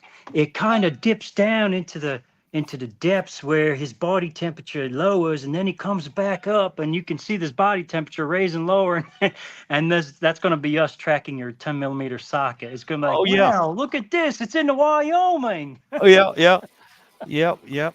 Yeah. And with everybody in this little in this group here, um, can say, hey man, it's headed to Tennessee. Hey, it's headed to Iowa. It's headed to Idaho. Now, Yeah, you put a link. Put a yeah, link. yep, yep. Keep an eye out for it. That's funny. Yeah, like I said, I would not be surprised if I see Bear Rose someday going, hey, Sidewinder, this has got your name on it. What is it? Is it 10 millimeter socket? Yeah, no shit. I dropped it yesterday morning. There's I don't know if you caught this, or I don't know how many of the Instagram things that you're on, but there's this, or is she on TikTok? It's been a while. But when she stutters and she does these shorts of herself stuttering, and she's always like, wind it up.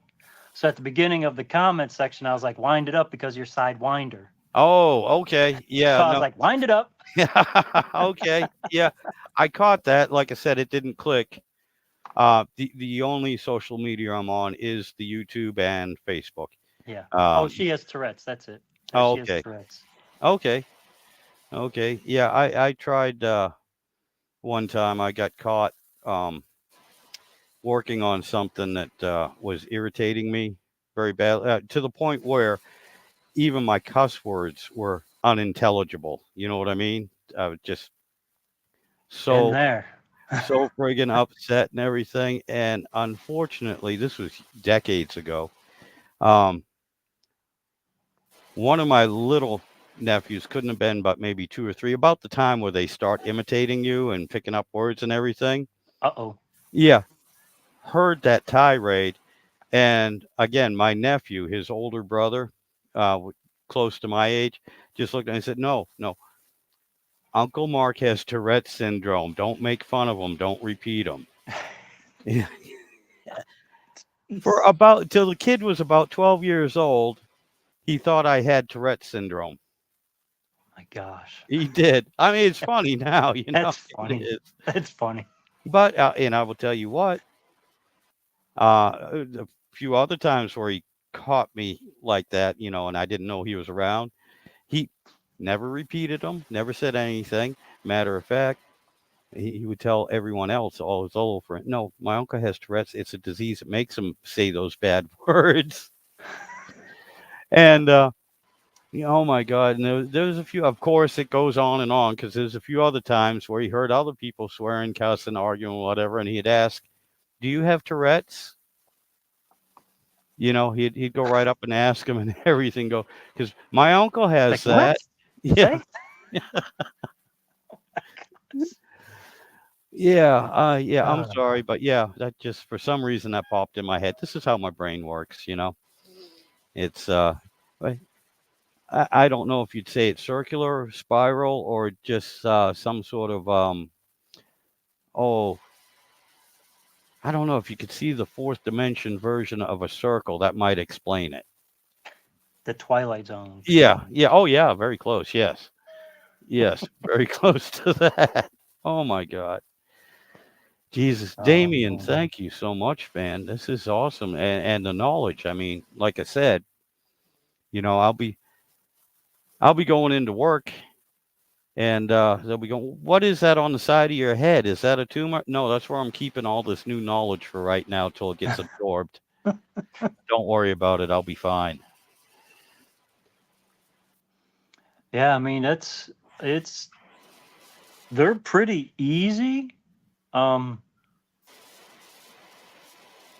I say easy, but you were to ask me that question a few years ago, I'd be like, you know, Oh yeah, yeah. Well, yeah. Another analogy to bring it down simple. You know, my level is I did it myself, and I've seen a lot of younger people. The first time, well, not so much now because engines are different, but the first time I ever changed a distributor cap, rotor, wires, and plugs. Um, I didn't pull everything off, take all the plugs out, and then replace everything. You know, it was pull the spark plug wire, take the plug out, put the new one in, trace that spark plug wire, unplug it from the distributor cap, go match it up, plug it back into the spark plug, set it on top of the distributor cap, and I did that 8 times.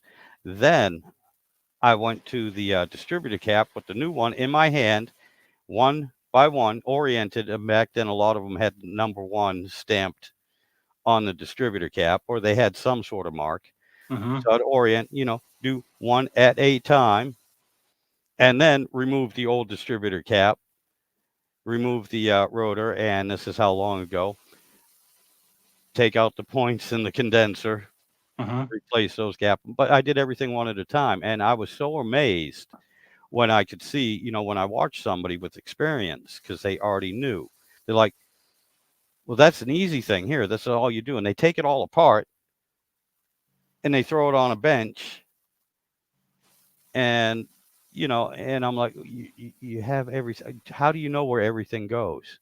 Well, it's easy. It's simple. Once you do it a few times, Mm-hmm. you know, you can do You it. got you get the memory. Right, right. And I mean, it's just like you digging around for your transmission parts. I spent all day out in my shed. Okay. Just yesterday. This is how recent, but basically all week with every single part you showed me.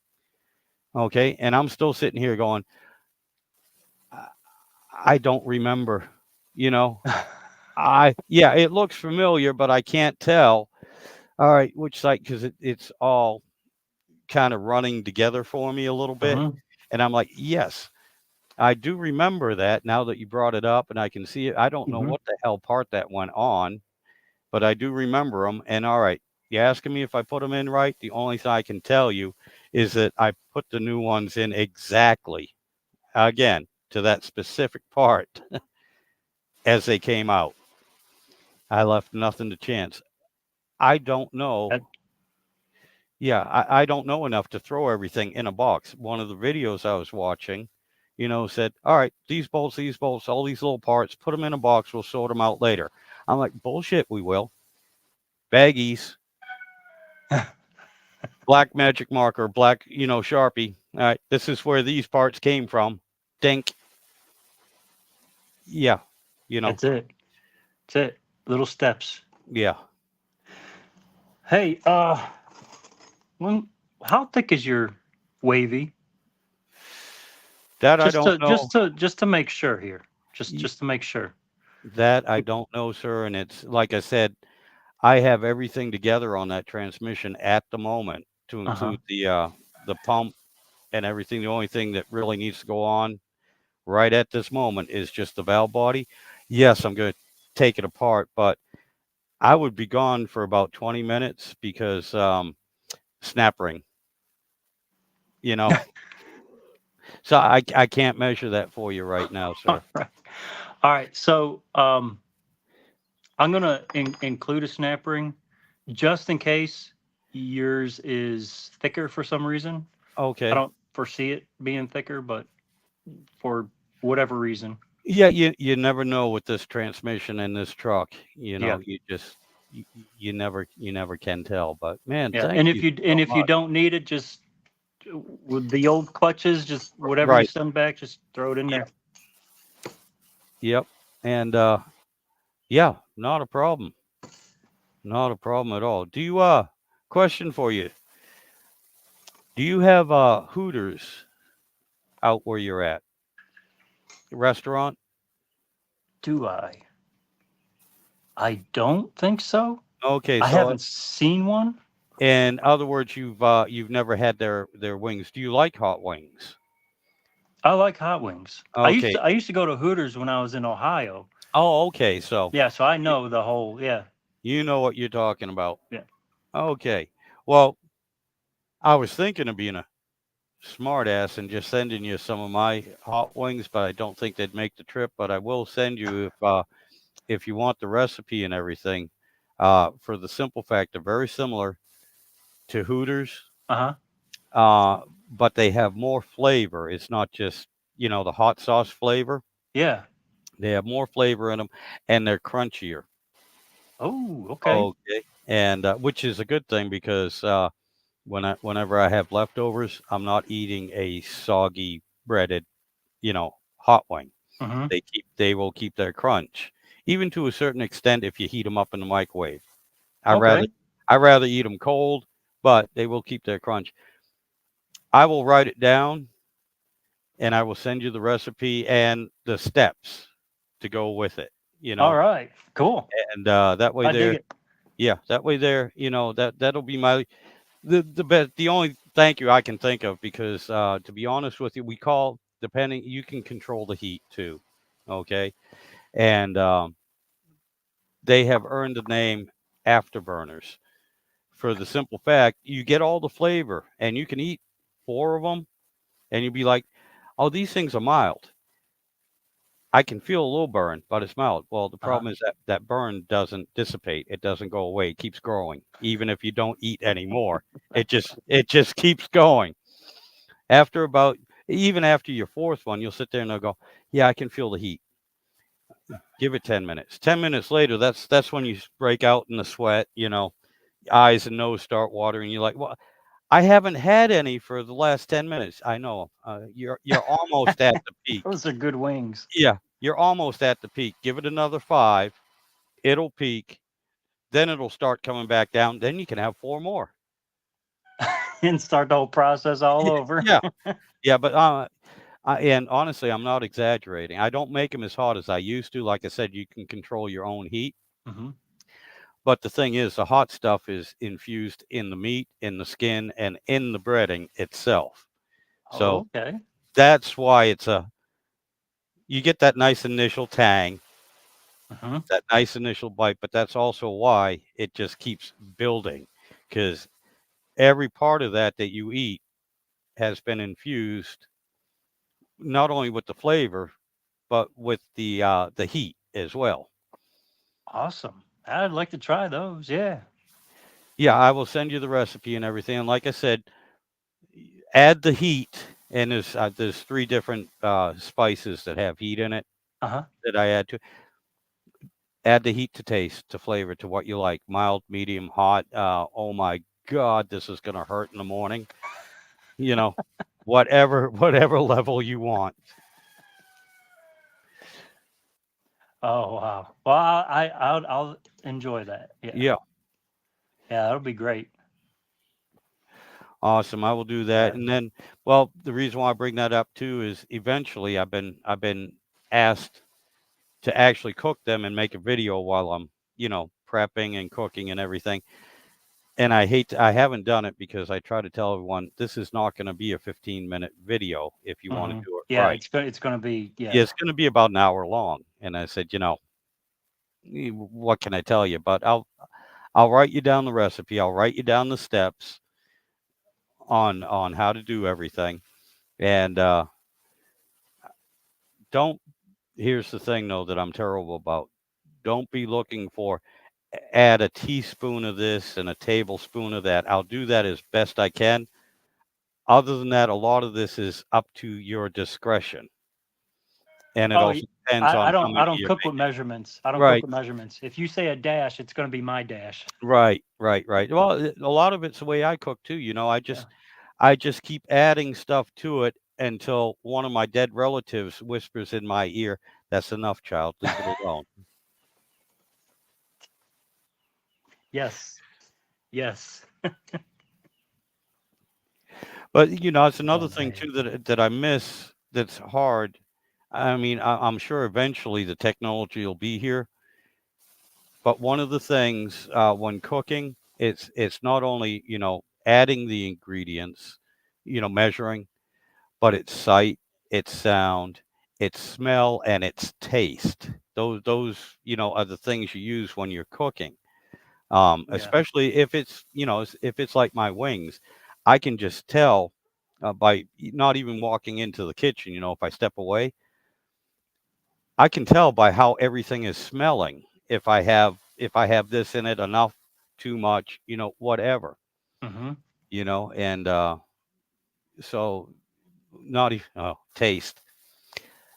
The wife has learned, but just recently, because I've been making this stuff for over 30 years, and every time she'll walk in the kitchen, her eyes, she can't handle anything hot, spicy at all. Um, she don't like it. She's very sensitive to it. So when I make my own sauce too. I'll add that to the ingredients to the recipe. Mhm. But she'll walk in and immediately her eyes will start watering. Just when I'm especially making the sauce on the stove. Mhm.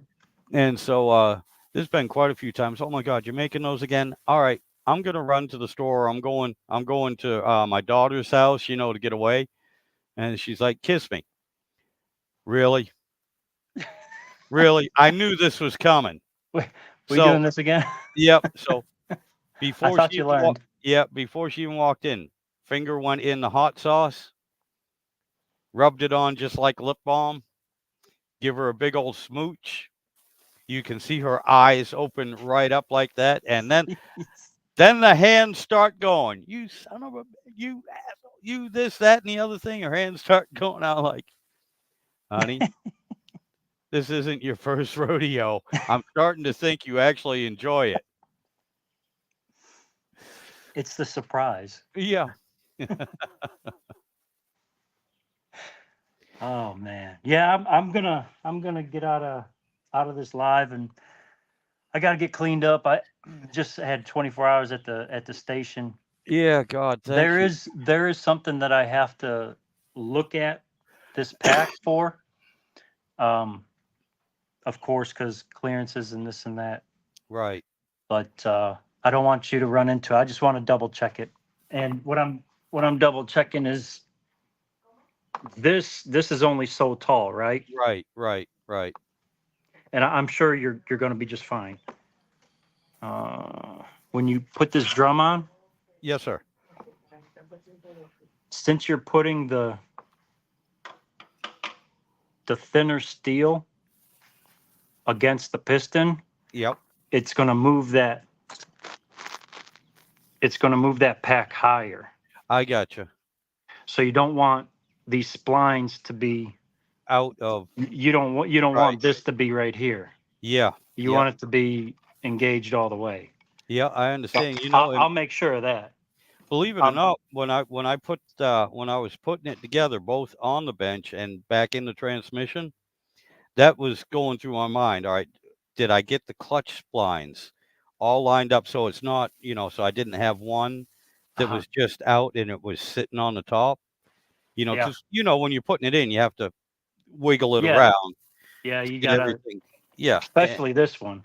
yeah, and not having any prior experience, I'm like, is that right? Is it seated all the way?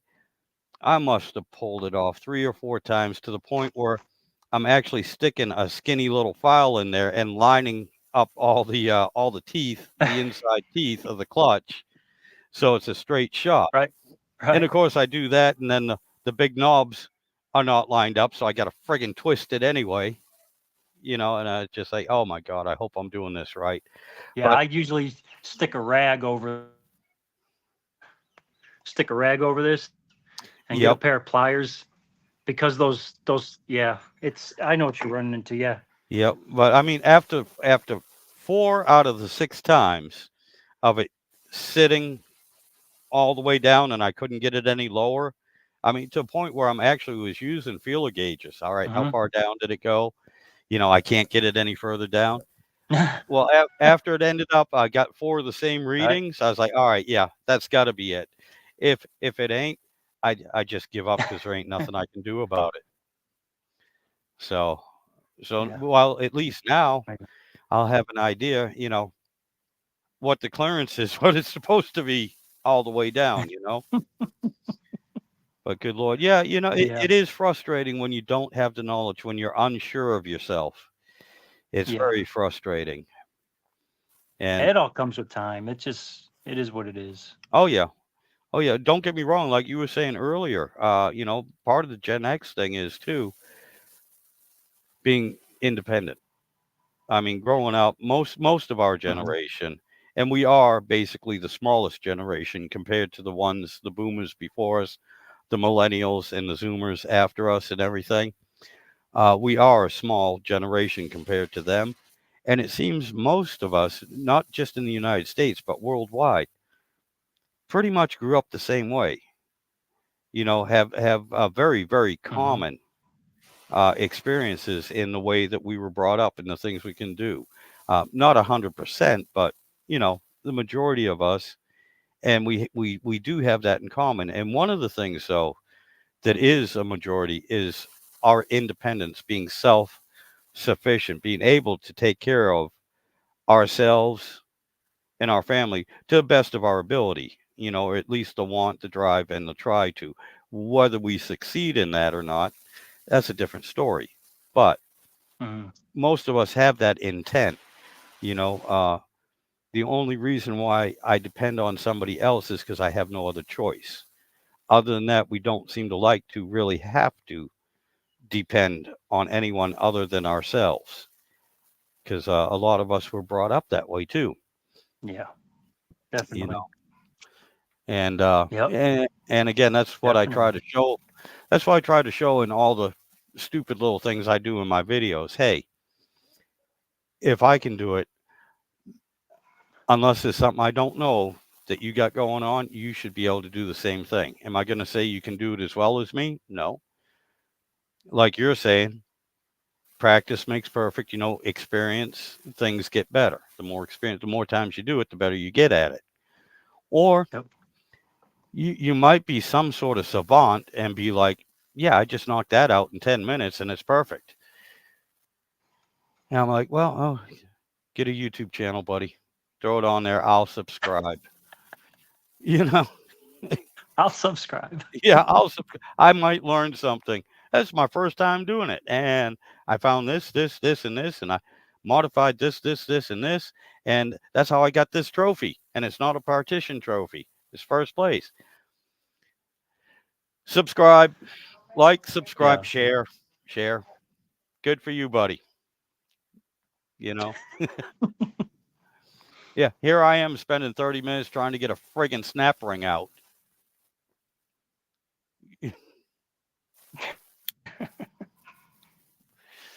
Anyway, yeah, man. All right. You had a All long right, day, but I got to get going. go. Yeah, yeah, and I should get working on that transmission again. Uh, now thank you for sending the parts and everything and bringing those tips. And yes, I will send you my address here as soon as I end this. But because of that, and now this is your fault, I'm gonna go tear that transmission apart so I can get to that. Good luck with that snap ring. Yeah. Oh, geez, I hate you. Thank you so It's much, Damien. it is the weakest part of that transmission, and you know what? I know I gotta go, but I'll show you. That 727 I took apart. Yes, sir. It was it had like a 3000 stall, and the guy had 4 clutches in his forward, which you have, Right. but he left the 3 clutches in the direct, Okay. and this is how hot it got.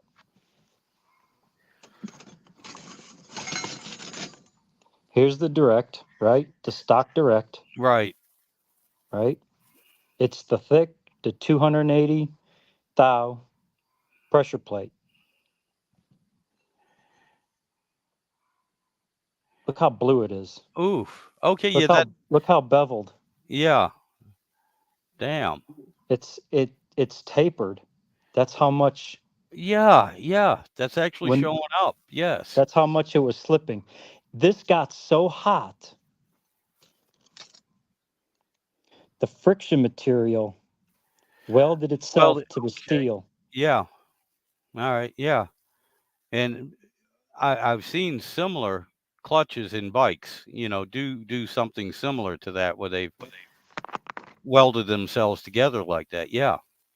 And that's from having 3 clutches in that direct. I got. And what was his use? What was it in, and what was he It was using? in a 4x4 Dodge pickup. Awesome. Okay. Yeah, and coincidentally, actually, do you have the? No, that's 727. Oh, this is a 727, so it's the older style Dodge 4x4. Okay. But it came out of this transmission. I was going to say I had an overdrive unit, but no, the 727 is different because, yeah, that's way different. Let me turn this camera around.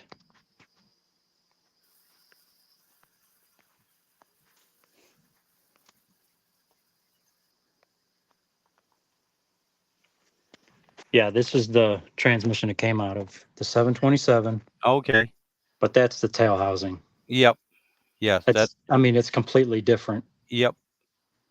I mean, look how, but that's the transmission it came out of. I gotcha. Yeah. Yeah. That tail housing is different because that's 2-wheel drive. Right. Instead of 4-wheel drive. Now, No, that's a 4-wheel drive. is it 4-wheel drive? But it's just a 727. Okay. Yeah, it's 4x4. See? Okay. I gotcha. Yeah. Alrighty. Well, yeah. Again, that's answering some questions. Like on the last live stream where we checked out the casing for the 46RE as opposed to the 46RH. The molding was there, but it wasn't a straight through shot. You couldn't get the tubes in on the RE casing. Right. And I've always, I answered that question because I've always seen that cutout. Right. That cutout was always there. But I couldn't remember if that cutout went all the way through or not. Yep. It's just one of those things. Yeah, well, it's kind of like the Magnum engines. The oil boss to oil the heads is still there. It's just it's not drilled like on the LAs. Yep. So, all right, That's buddy, it. go get some rest. Get out of here before we start talking again. Because again, I got to get my ass in gear too. So, All right, Sidewinder. Thank you. all right. Thank you so much, man. Thanks. Yeah, I'll in a couple minutes I will send you my address, phone number, and everything else. 10-4. All right, buddy. We'll see Thank you. you. And Eric, if you're still around, buddy, again, I appreciate you hanging around, man. That was awesome. You and my sister both. And again, I didn't mean to ignore you, but this is knowledge I'm going to start putting to use right here in the next 10 minutes. But with that being said, my friend, I am going to end this live stream. I honestly only meant to come on here for a few minutes and talk to Damien and babble just for a little bit. And my God, yeah, that was almost, it was 3 hours and 40 minutes ago. So that's enough procrastinating. Again, thanks to Damien, I'm going to go tear this transmission apart again.